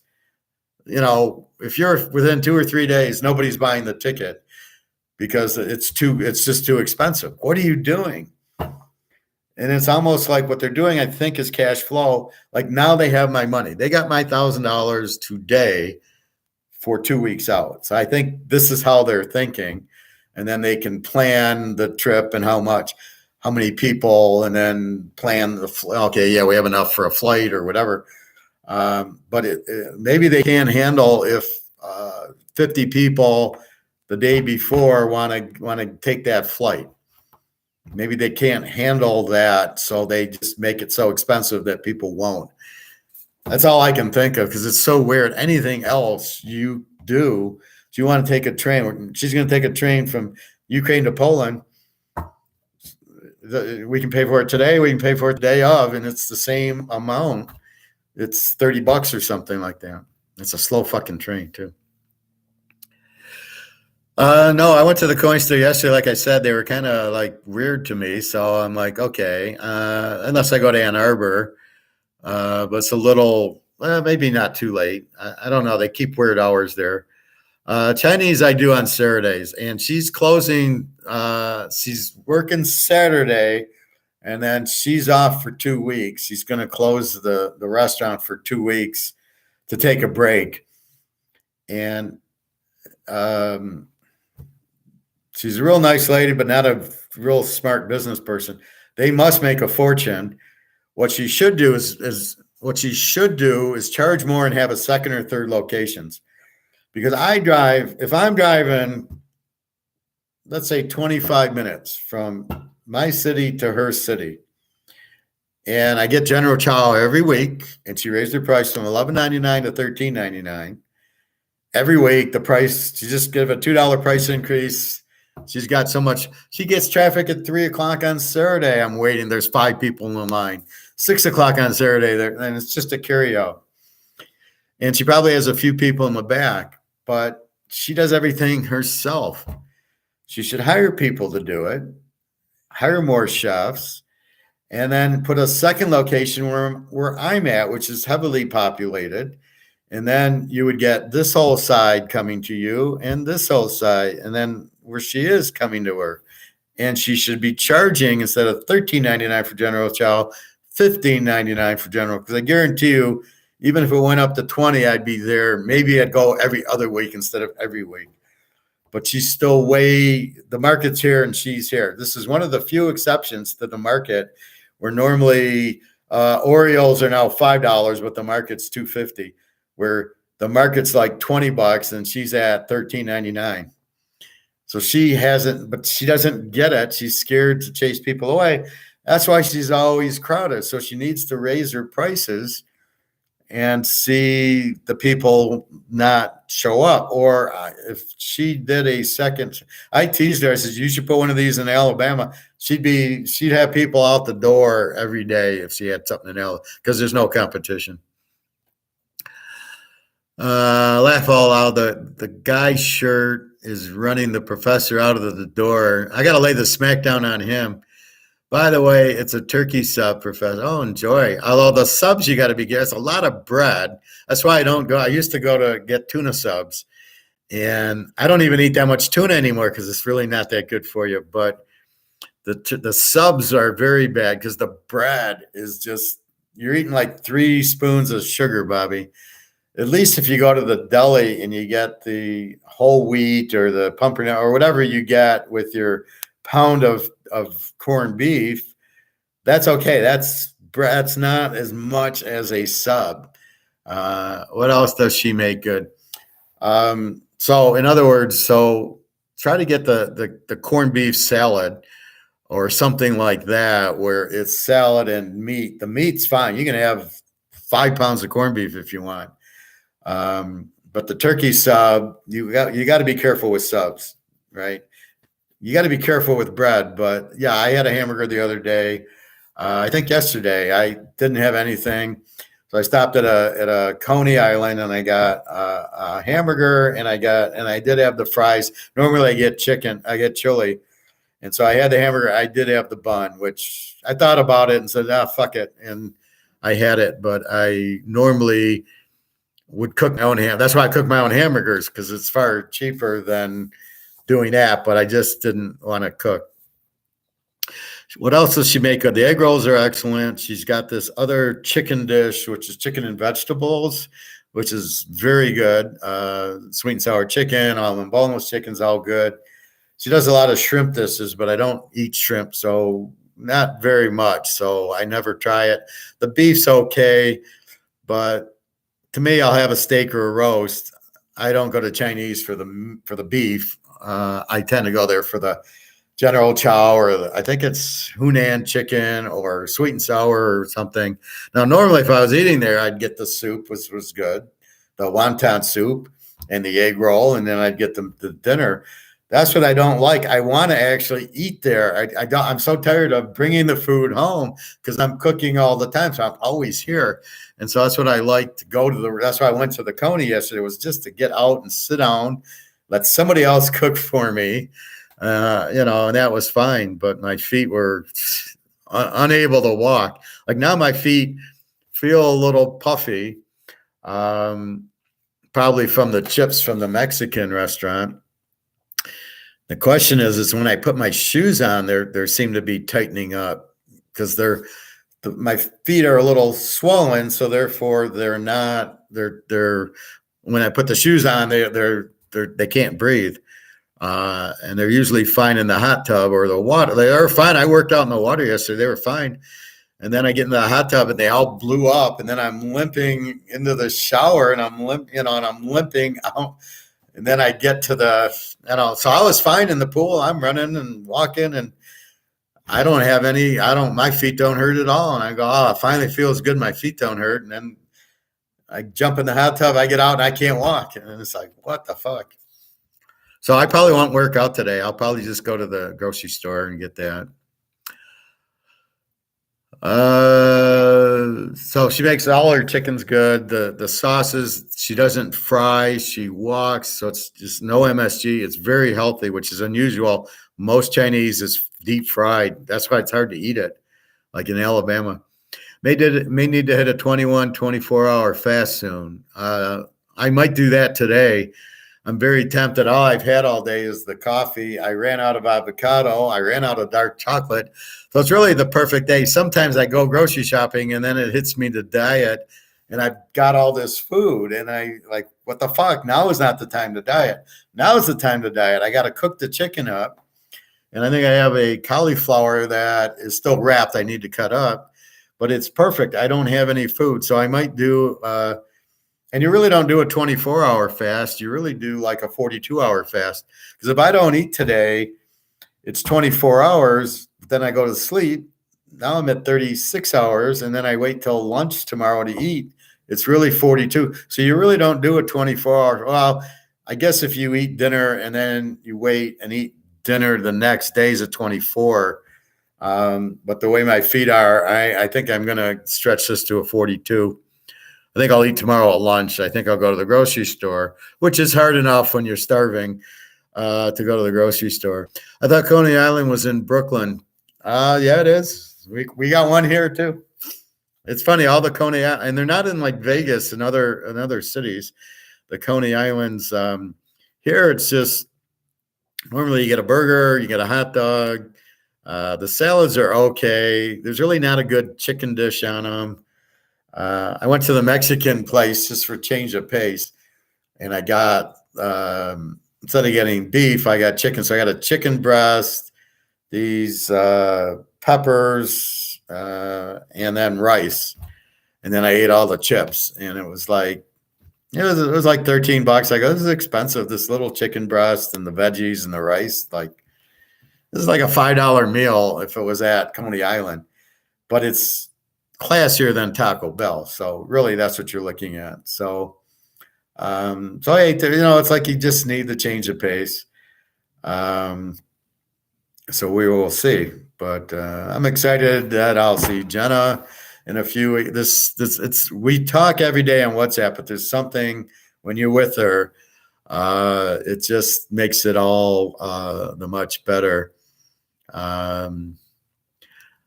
I love tacos, but I prefer what are they, burritos, the flour instead of the chip, because then I'm eating chips, which I don't want.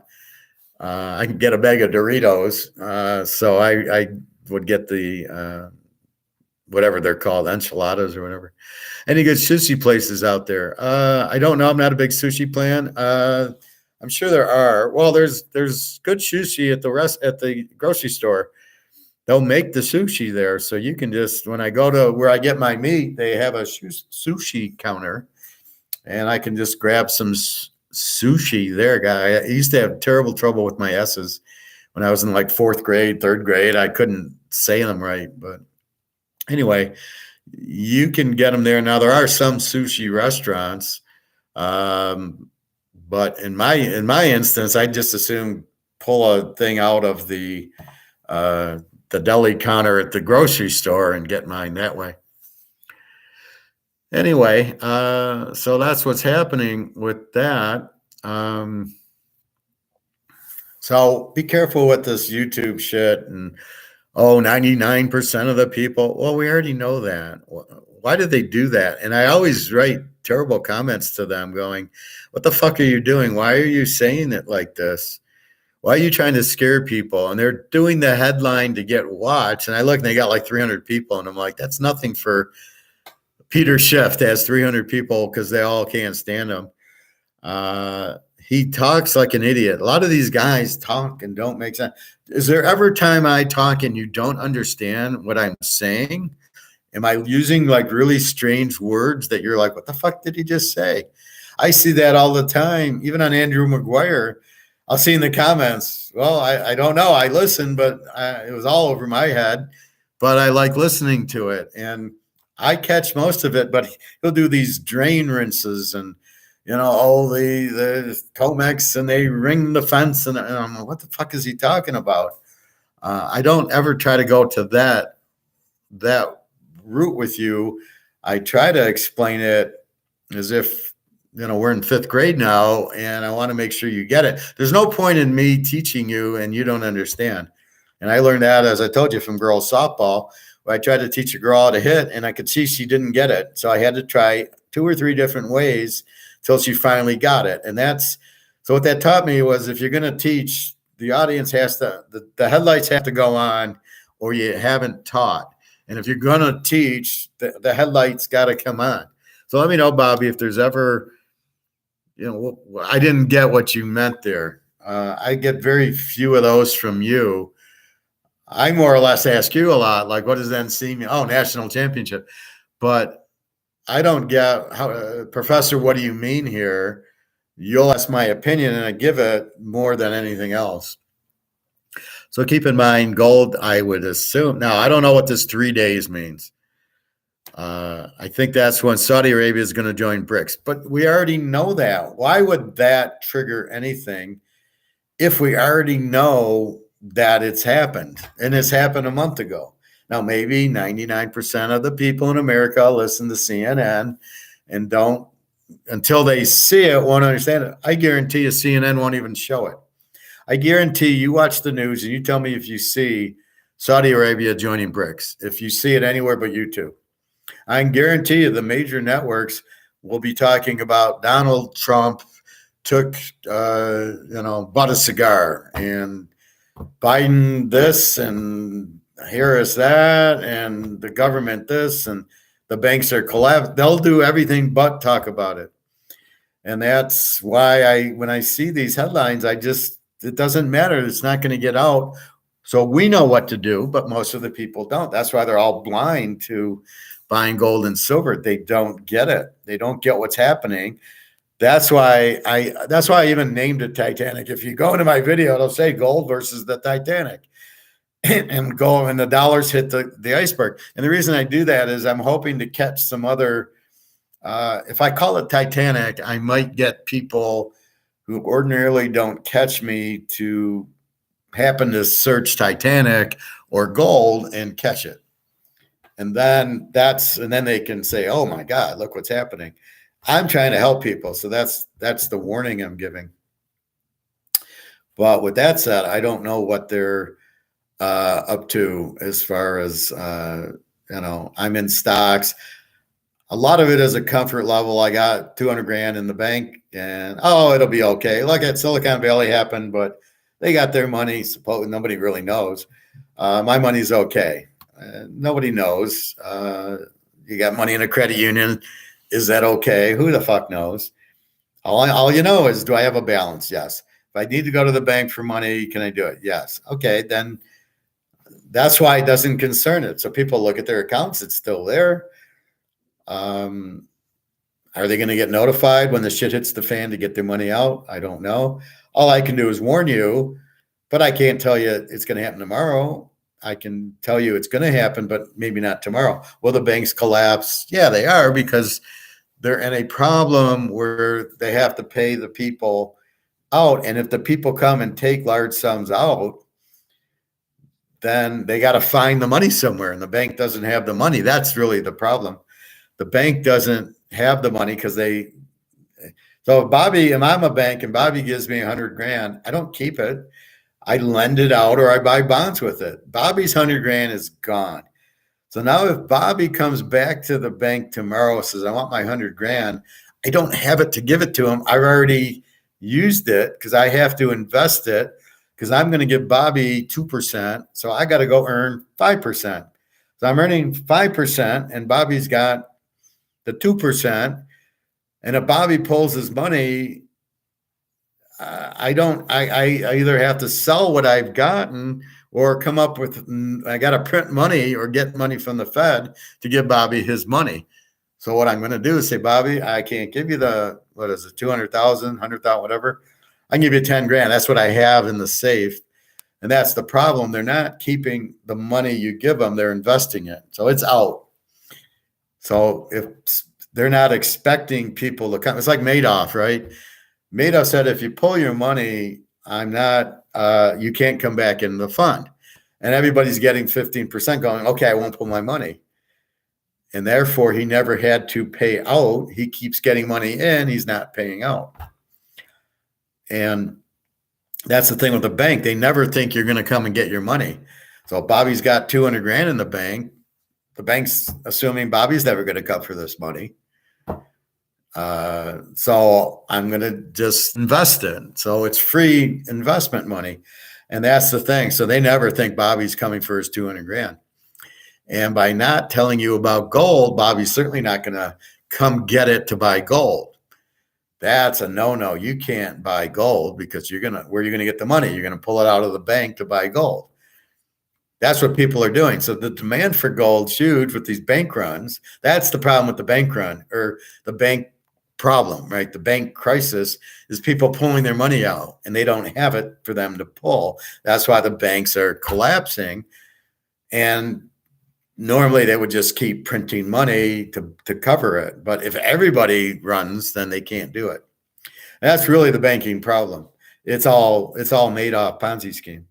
And I was watching something on Madoff on Tubi. So I watched the thing on Netflix. Then I watched it on Tubi, and it was it was a whole different thing. The guy from Boston who kept ringing the bell, it's a scam, it's a Ponzi scheme. It was basically him talking the whole time. Well, I tried to do this and I tried to do that. And the light never went on that the SEC was in on it, right? And at the end, there's like 5 SEC people that retired, probably rich. Nobody went to jail. JP Morgan didn't go to jail. And he kept and it's kind of like he knew it was a Ponzi scheme, but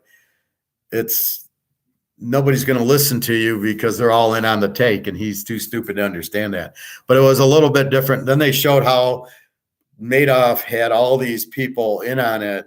Like Madoff said, I did it by myself. He had 1,000 people trying to get more stuff to bring more money in. His key is to bring more money in. We don't pay out too much, so then they were keeping the money. You've been watching a lot of YouTube videos at night lately. It depends. I watch them more like after this. I need to calm down, so I watch. Then I go eat dinner, and then I go to the pool. And when I get home, like 8 o'clock, there's nothing on, so I'll tend to either turn on a movie or I'll watch this Madoff thing, or I was watching Soros yesterday. What a waste of time that was. Or I'll watch these YouTube things. And I'm really just trying to see, like, if something catches my eye, but I watch it for 5 minutes and then I realize they're talking Comex, but they don't know they're talking Comex.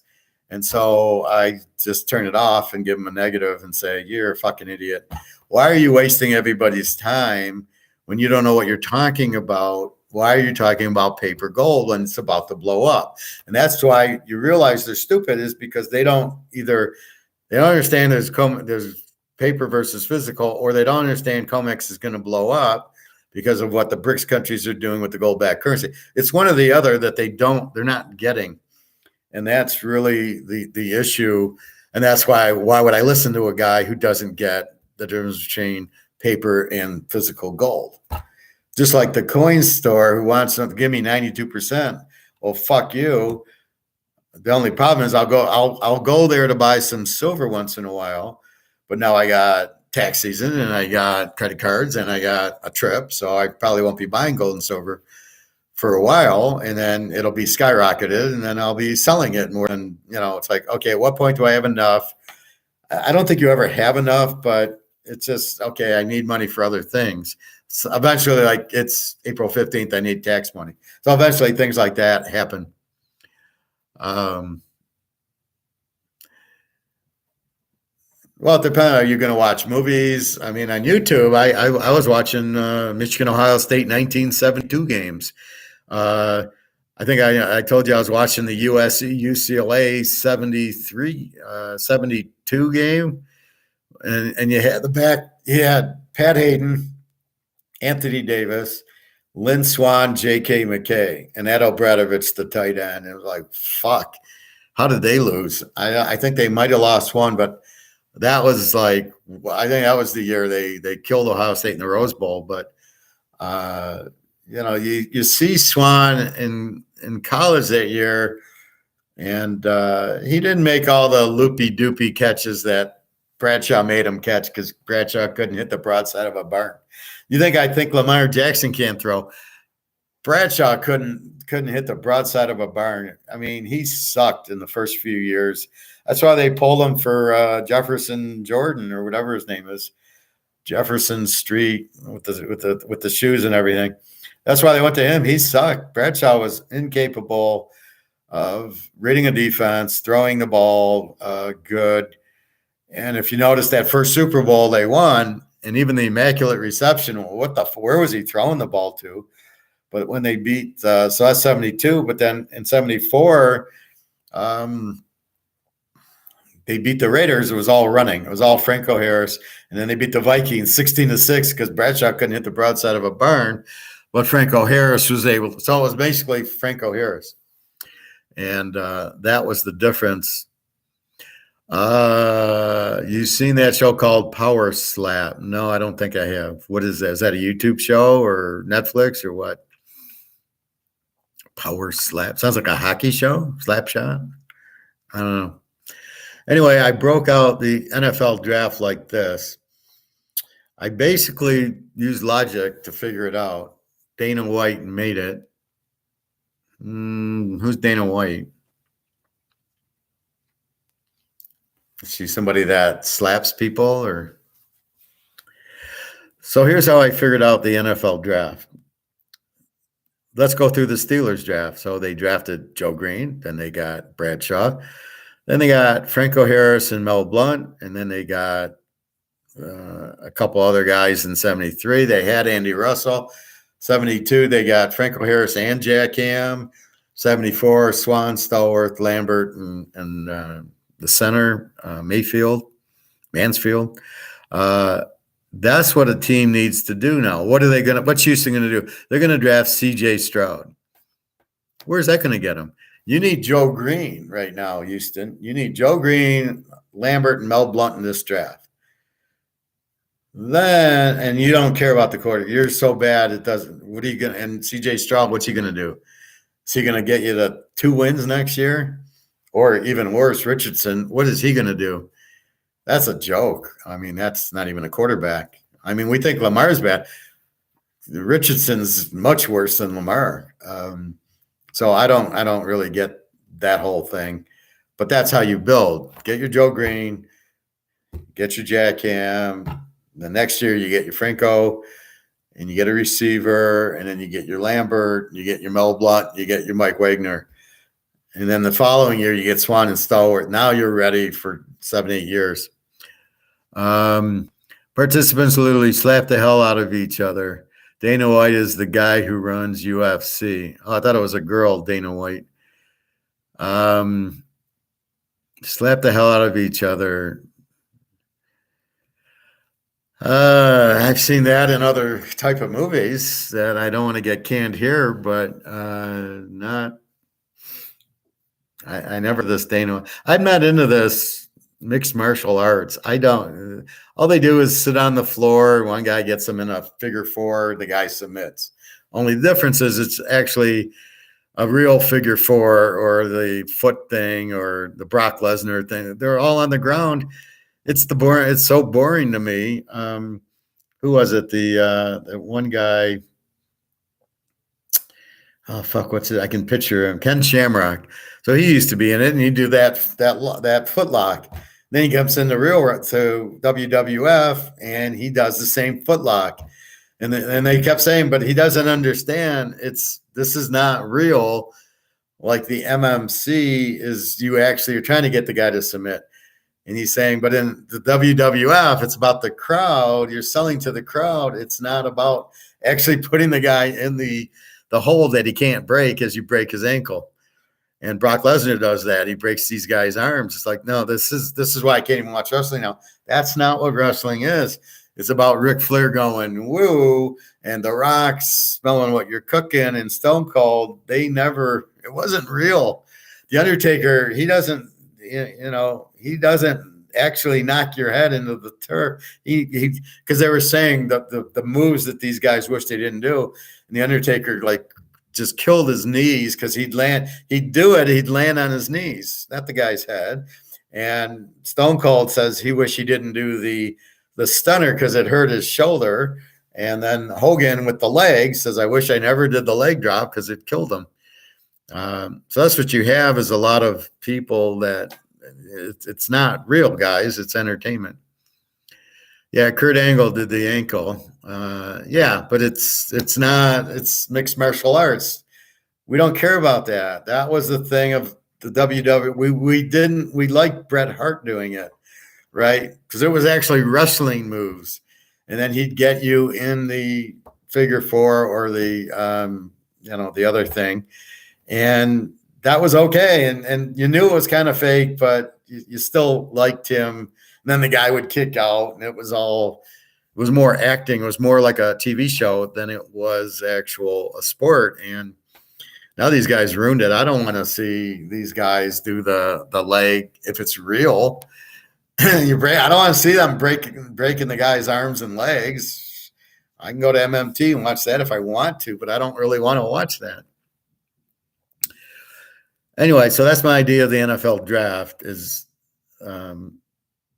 teams that should never be like Houston and Indy should never be drafting quarterbacks with these picks. They should be drafting the Lawrence Taylor, the Ronnie Lott, the Joe Green, the Jack Lambert. That's what they need with these first few picks, not the CJ Strouds who name an Ohio State quarterback that was any good. And the last guy I thought of, Bobby, was Mike Tomczak when he coached the Bears as a quarterback, the Bears in the early 2000s, I think. They don't have good quarterbacks. Why would you think that all of a sudden CJ Stroud's the answer? Field sucks. I was listening to these idiots on the radio yesterday, and it was the same thing. They go, Fields is if Fields was on San Francisco, they would have won the Super Bowl. Or Fields, I think if Frisco had Fields, they would have won the Super Bowl. And I'm like, Fields sucks. I love how for some reason, they try to make the Alabama and Ohio State players good. And it's got to be an agenda because are we watching the same game? They suck. So where is Fields winning a Super Bowl on San Francisco? He probably gets hurt. He probably doesn't do shit against Philadelphia because they're going to blitz the hell out of him. So I just look at it and what is this guy talking about? And the guy will come out like really serious, and he doesn't like when you disagree with him. So he's really a narcissist, crazy guy. And I just laugh at him. I go, oh, this guy's a fucking idiot. But I think they do it all for show. So you get aggressive and passion about what they're saying. But who the fuck does that? That means you don't know what you're doing and you can't just talk like I do to get the answers. So the only team. So here's my look on Stenson Bennett from Georgia.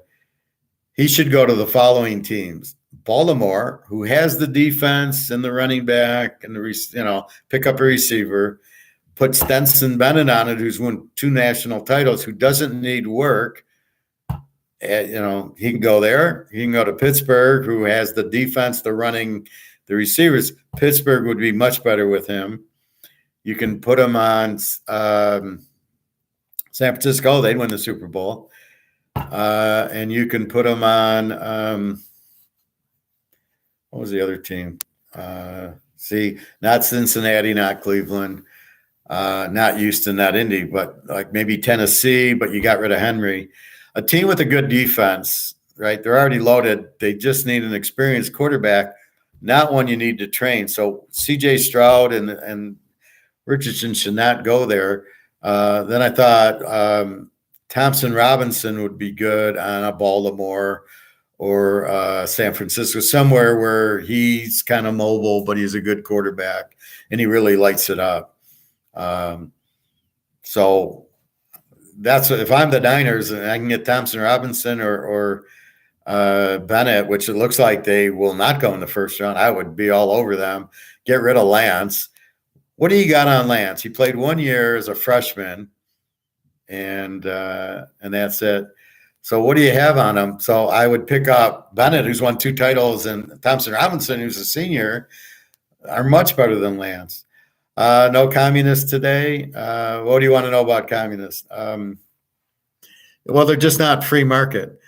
So I was watching this thing on George Soros yesterday on Tubi, and I was like trying to learn this lunatic, and they painted the picture like he was this goody-goody guy. Well, the Nazis used him when he was 13 to rat fink on the other Jews in Hungary. But they tried to paint the picture like, well, he had to. He didn't wear the Jewish star, so he wouldn't get killed. And then he turned in all the Jews. That's why everybody hates him. And he got Nazi gold, but they didn't talk about that. He's helped the Nazis. And then they try to give him credit for ending communism. Well, the person that ended communism was Ronald Reagan. It was all defensive. We made Stinger missiles, which were not expensive, and Russia basically went broke.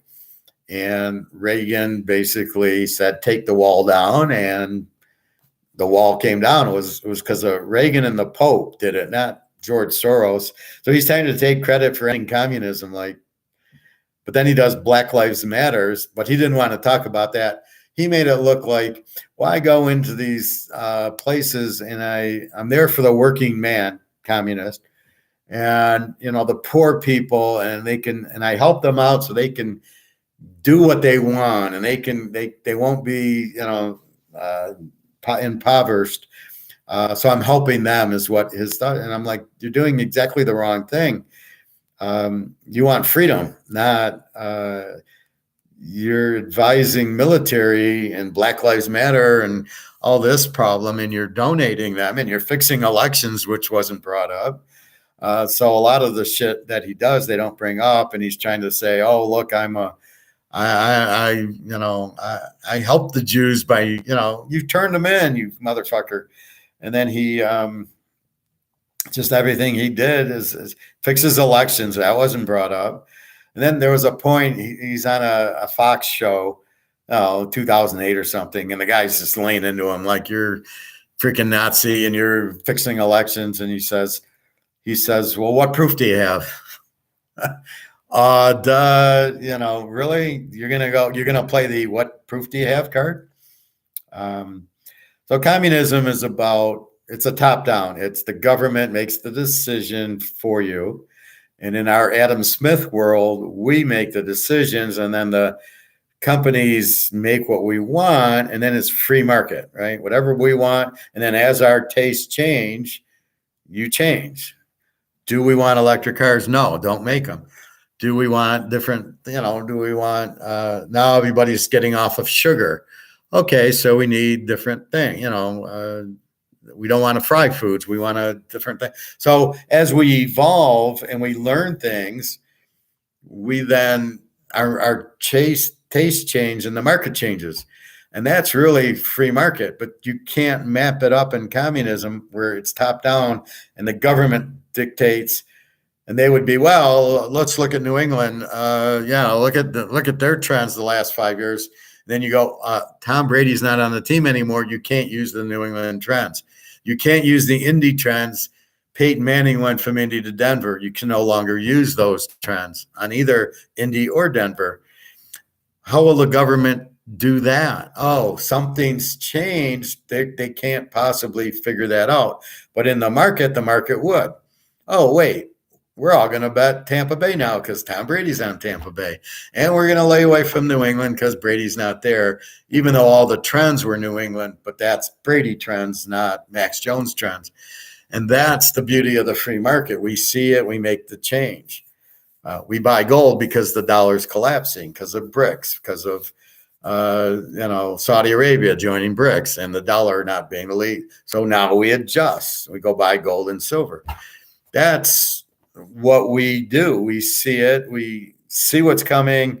We react. So that's why I said action, reaction. So, the banks are collapsing, buy gold and silver. Oh, Saudi Arabia is going to BRICS and they're coming out with a gold-backed dollar, go to gold and silver. So it's because of this, because that's what I would get asked at the barbecue place. My friend would go, but it's been like this for 40 years where gold and silver doesn't anything. Why now? And I said, because of BRICS. There's never been a BRICS. There's never been a currency backed by gold since we had it in 71. Why would we give it up? Was the stupidest thing in the world. That's the communist Keynesian theory, right? Oh, we'll just print money. We'll be okay.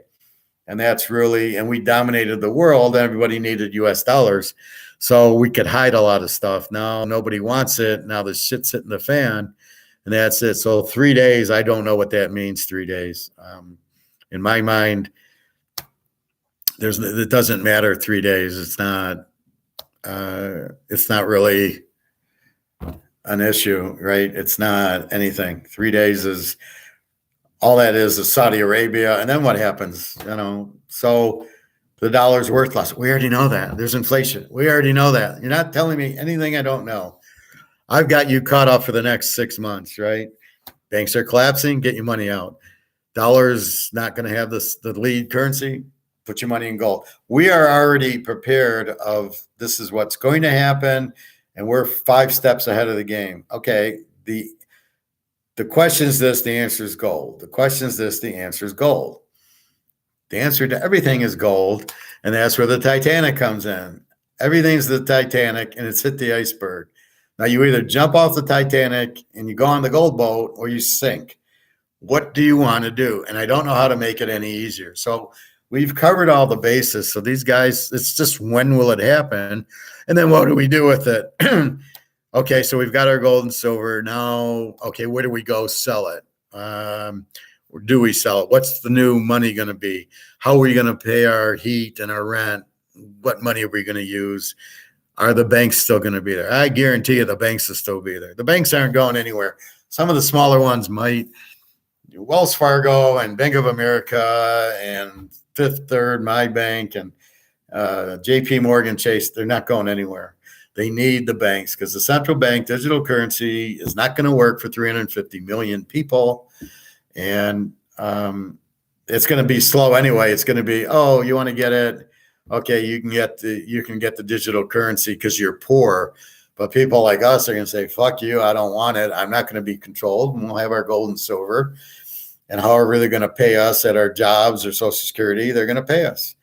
They're going to pay us in some form of money. It can't go away. It's impossible. And if then I meet with Bobby and we sell our gold to Barry and then we got money. Or however, they're going to have to use money. You can't get away from money and you can't say, well, digital's money. Digital's not money. Must I repeat? It's got to be portable. Well, how is digital currency portable? Scarce, got to have a high value. Divisible, which it would be. Fungible, everything is the same, which it would be. Acceptance, which it won't be. And durable, how is it durable? It's not anything. It's just digital. That's not durable, not like gold and silver. When did you make that video, Professor? Oh, 2 or 3 days ago. Just go into if you go into my page, go to live videos, because all these are live. I used to do videos.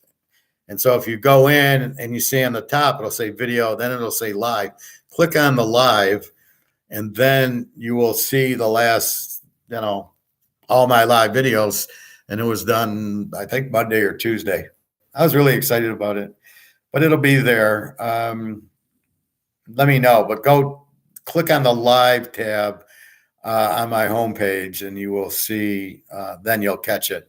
But right now, for some reason, I don't know how to change it. It's set to video, and therefore you see the videos I uploaded, not the live ones I do now.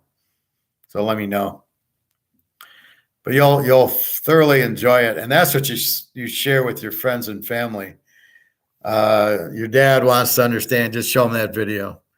And because you can relate to the Titanic. We all saw the movie. We all know what happened. We all know it sunk. We all know it got hit by an iceberg. It's pretty much obvious. Oh, I can relate to the Titanic. And that's the beauty of it, Bobby, is that if you say get out of fiat, nobody knows what you're talking about. If you say get out of the Titanic, everybody knows what the Titanic is. And then you bring it into all the fiat currency, then you go, that's what he's talking about, the fiat currency. Okay. So that's what we have here. I got to book Jenna's ticket from Krakow to Barcelona, and then I think tomorrow I will book the hotel. We'll figure it out. She wants to arrive a day early, and then hopefully her friends can pick her up at the airport and save me some money.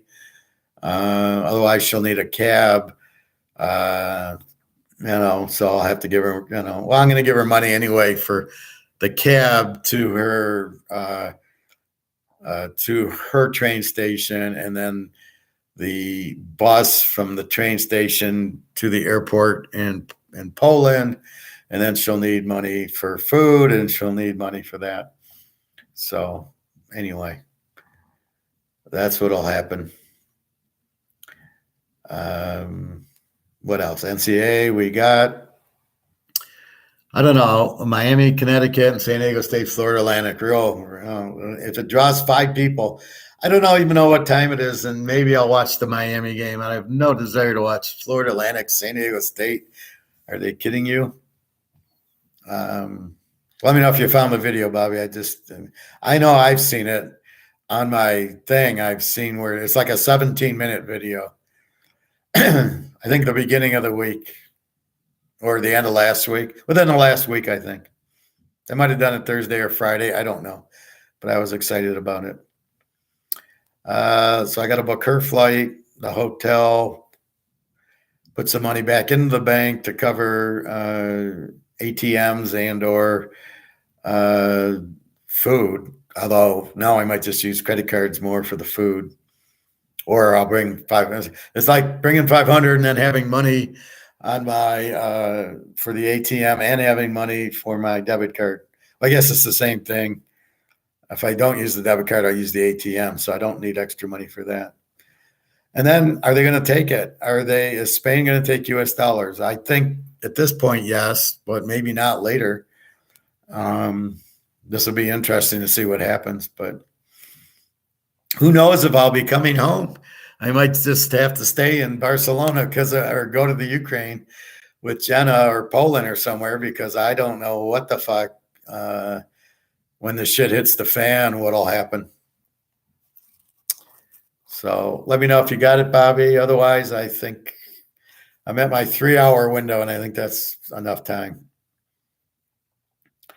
All righty, everybody. Have a good day. Good luck. Keep an eye on it. You want to buy your gold and silver now because it's going to go up. Again, we're thinking ahead. We know based on the actions that it will go up. We don't know when, but you can ask that question realistically. You can't. It's like saying, when are the Olympics in 2050? Well, we know there will be some. Well, we think there will be. We don't know where, so we can't answer that question now. Oh, okay, you watch it. I'm going to go to the market and I got to book her flight. And that's it. Enjoy. Now, if you want to get my email, you can ask questions or comments. 3 days ago. Yeah, I knew it was pretty recent. And I had the idea of the Titanic. And then I had the idea of just doing a Titanic video because, like, this video is 3 hours. Well, trying to find it in this video is damn hard.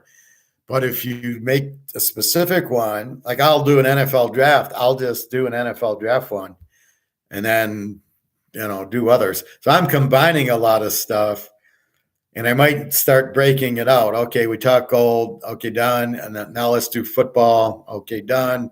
Let's do the banks and that. And, okay, done. We'll see. I'm not sure. This is all fairly new to me, breaking it out. But I do like doing it live. You're welcome, Bobby. Enjoy your sandwich, but be careful with subs. I know you're trying to lose weight and get better and feel better, but the bread, man, you're eating 3 spoonfuls of sugar, and we all know that's bad for you. So even though you're eating the bread or the subs, you're not, it's like eating a pizza. It's all fucking sugar. Like, what are you doing to yourself? So you got to be more careful. You can get away with it on a Sunday. You're watching football, but then Monday you're back to your 18-hour fast. And then maybe on Sundays you have a pizza, you have an ice cream, that. But then the rest of the week, you're doing that 18 hours and letting your body get the crap out of you. Then you can probably do it, but you don't want it every day. And it's just a once in a while, but it's a treat to be normal to have that. And food, we talk food too. Yes, we do, Bobby. Yeah, I think that's very important. It's probably the most important thing I talk about is gold and the food and the health. People don't realize the sugar like they don't realize the money. You buy gold and don't eat sugar and you'll be very, very healthy. Otherwise, you're fucked and you don't know you're fucked. Like getting these subways, you don't know you're fucking yourself, but you are. You think, oh, I'm eating healthy. I'm not having cake and ice cream. I'm having bread with cheese and turkey. And you think, oh, this is healthy. And it's like, dude, you want to be healthy, have a salad and buy a bunch of chicken and throw the chicken or the corned beef or the turkey on the salad and don't have any bread. Now you're eating. And I do that a lot where I'll go to the deli, get the chicken, and then lay 3 slices on my salad. I always have them cut it medium. So I take it, I rip it up, pour it on my salad, have a healthy salad with the Ken's dressing, and I'm golden. All right, so I don't know what to do first. I think I'll go to the grocery store. It's 4:00, and then I think I'll go to book Jenna's flight. Again, it's nighttime there, but it's day here. We've already confirmed the flight, and she's got a different passport that she's using. So her name has to be correct because she's going to show the ID. So I said, which passport? So she gave it to me. So I'll book her ticket. I'm not worried it's $200, but I had to do it tomorrow. But I like her settled. And then we'll have to check the hotel, which I think I'll do tomorrow. You should grab some garlic stuff, olives. I don't really like olives, but I like olive oil. And even then, I cook with olive oil. And I'll put a spoonful of olive oil with some lemon, squeeze lemon, and I'll mix that. That's very healthy for you. But I'm not a big olive guy. I never had olives, so I don't know really what they taste like, but I do know I like the olive oil. And I always get the extra virgin Italian Don Corleone olive oil.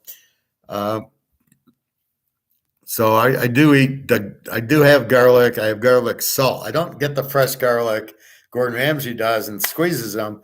I actually have the garlic salt, and I just pour it like salt and pepper and garlic on anything, steaks, eggs, whatever I cook, and I put it on there. All right, Bobby, I'm going to let you go. Thank you very much. I'm glad you were able to make it today. Just because you're like the only one leaving the comments now that we killed a few people. So I just want to make sure it's working, that YouTube hasn't done some bullshit with it. So I'm good. Yeah, well, I bought burgers too. I got them for $4.49 a pound. Can you believe it? So I'm worried about all the prices going up, and I can still get burgers 86% for $4.99 or something. It's like a joke. So I'm making the chicken now because I had a steak the last 2 days. I'll have the chicken to get whatever. I don't want too much meat, and then I'll cook the hamburgers with the Chinese food this weekend. All right. Everybody have a great weekend. Buy your gold and silver. It's going up. If they announced that Saudi Arabia joined BRICS, geez, we knew that a month ago. And we know that the U.S. is no longer the lead currency, but it's going to take a while to unwind it. It'll still have a currency, and or then they'll come out with new currency. They have to come out with something to go to the store and go to the restaurants and go buy clothes and pay bills with. So they can't get away from. Even though they might have digital currency, it could be paper, or it could just be central bank digital currency and real currency. We'll find out. All right, don't panic. Everything's fine. You got gold and silver. You're taken care of. All right, everybody. Have a great day. Take care. Thank you very much for watching. Hope you enjoyed it. www.teaserking.com. Although I'm not selling anything now, but we're getting ready for football, and then you can catch me for my emails there. All right, everybody. Take care.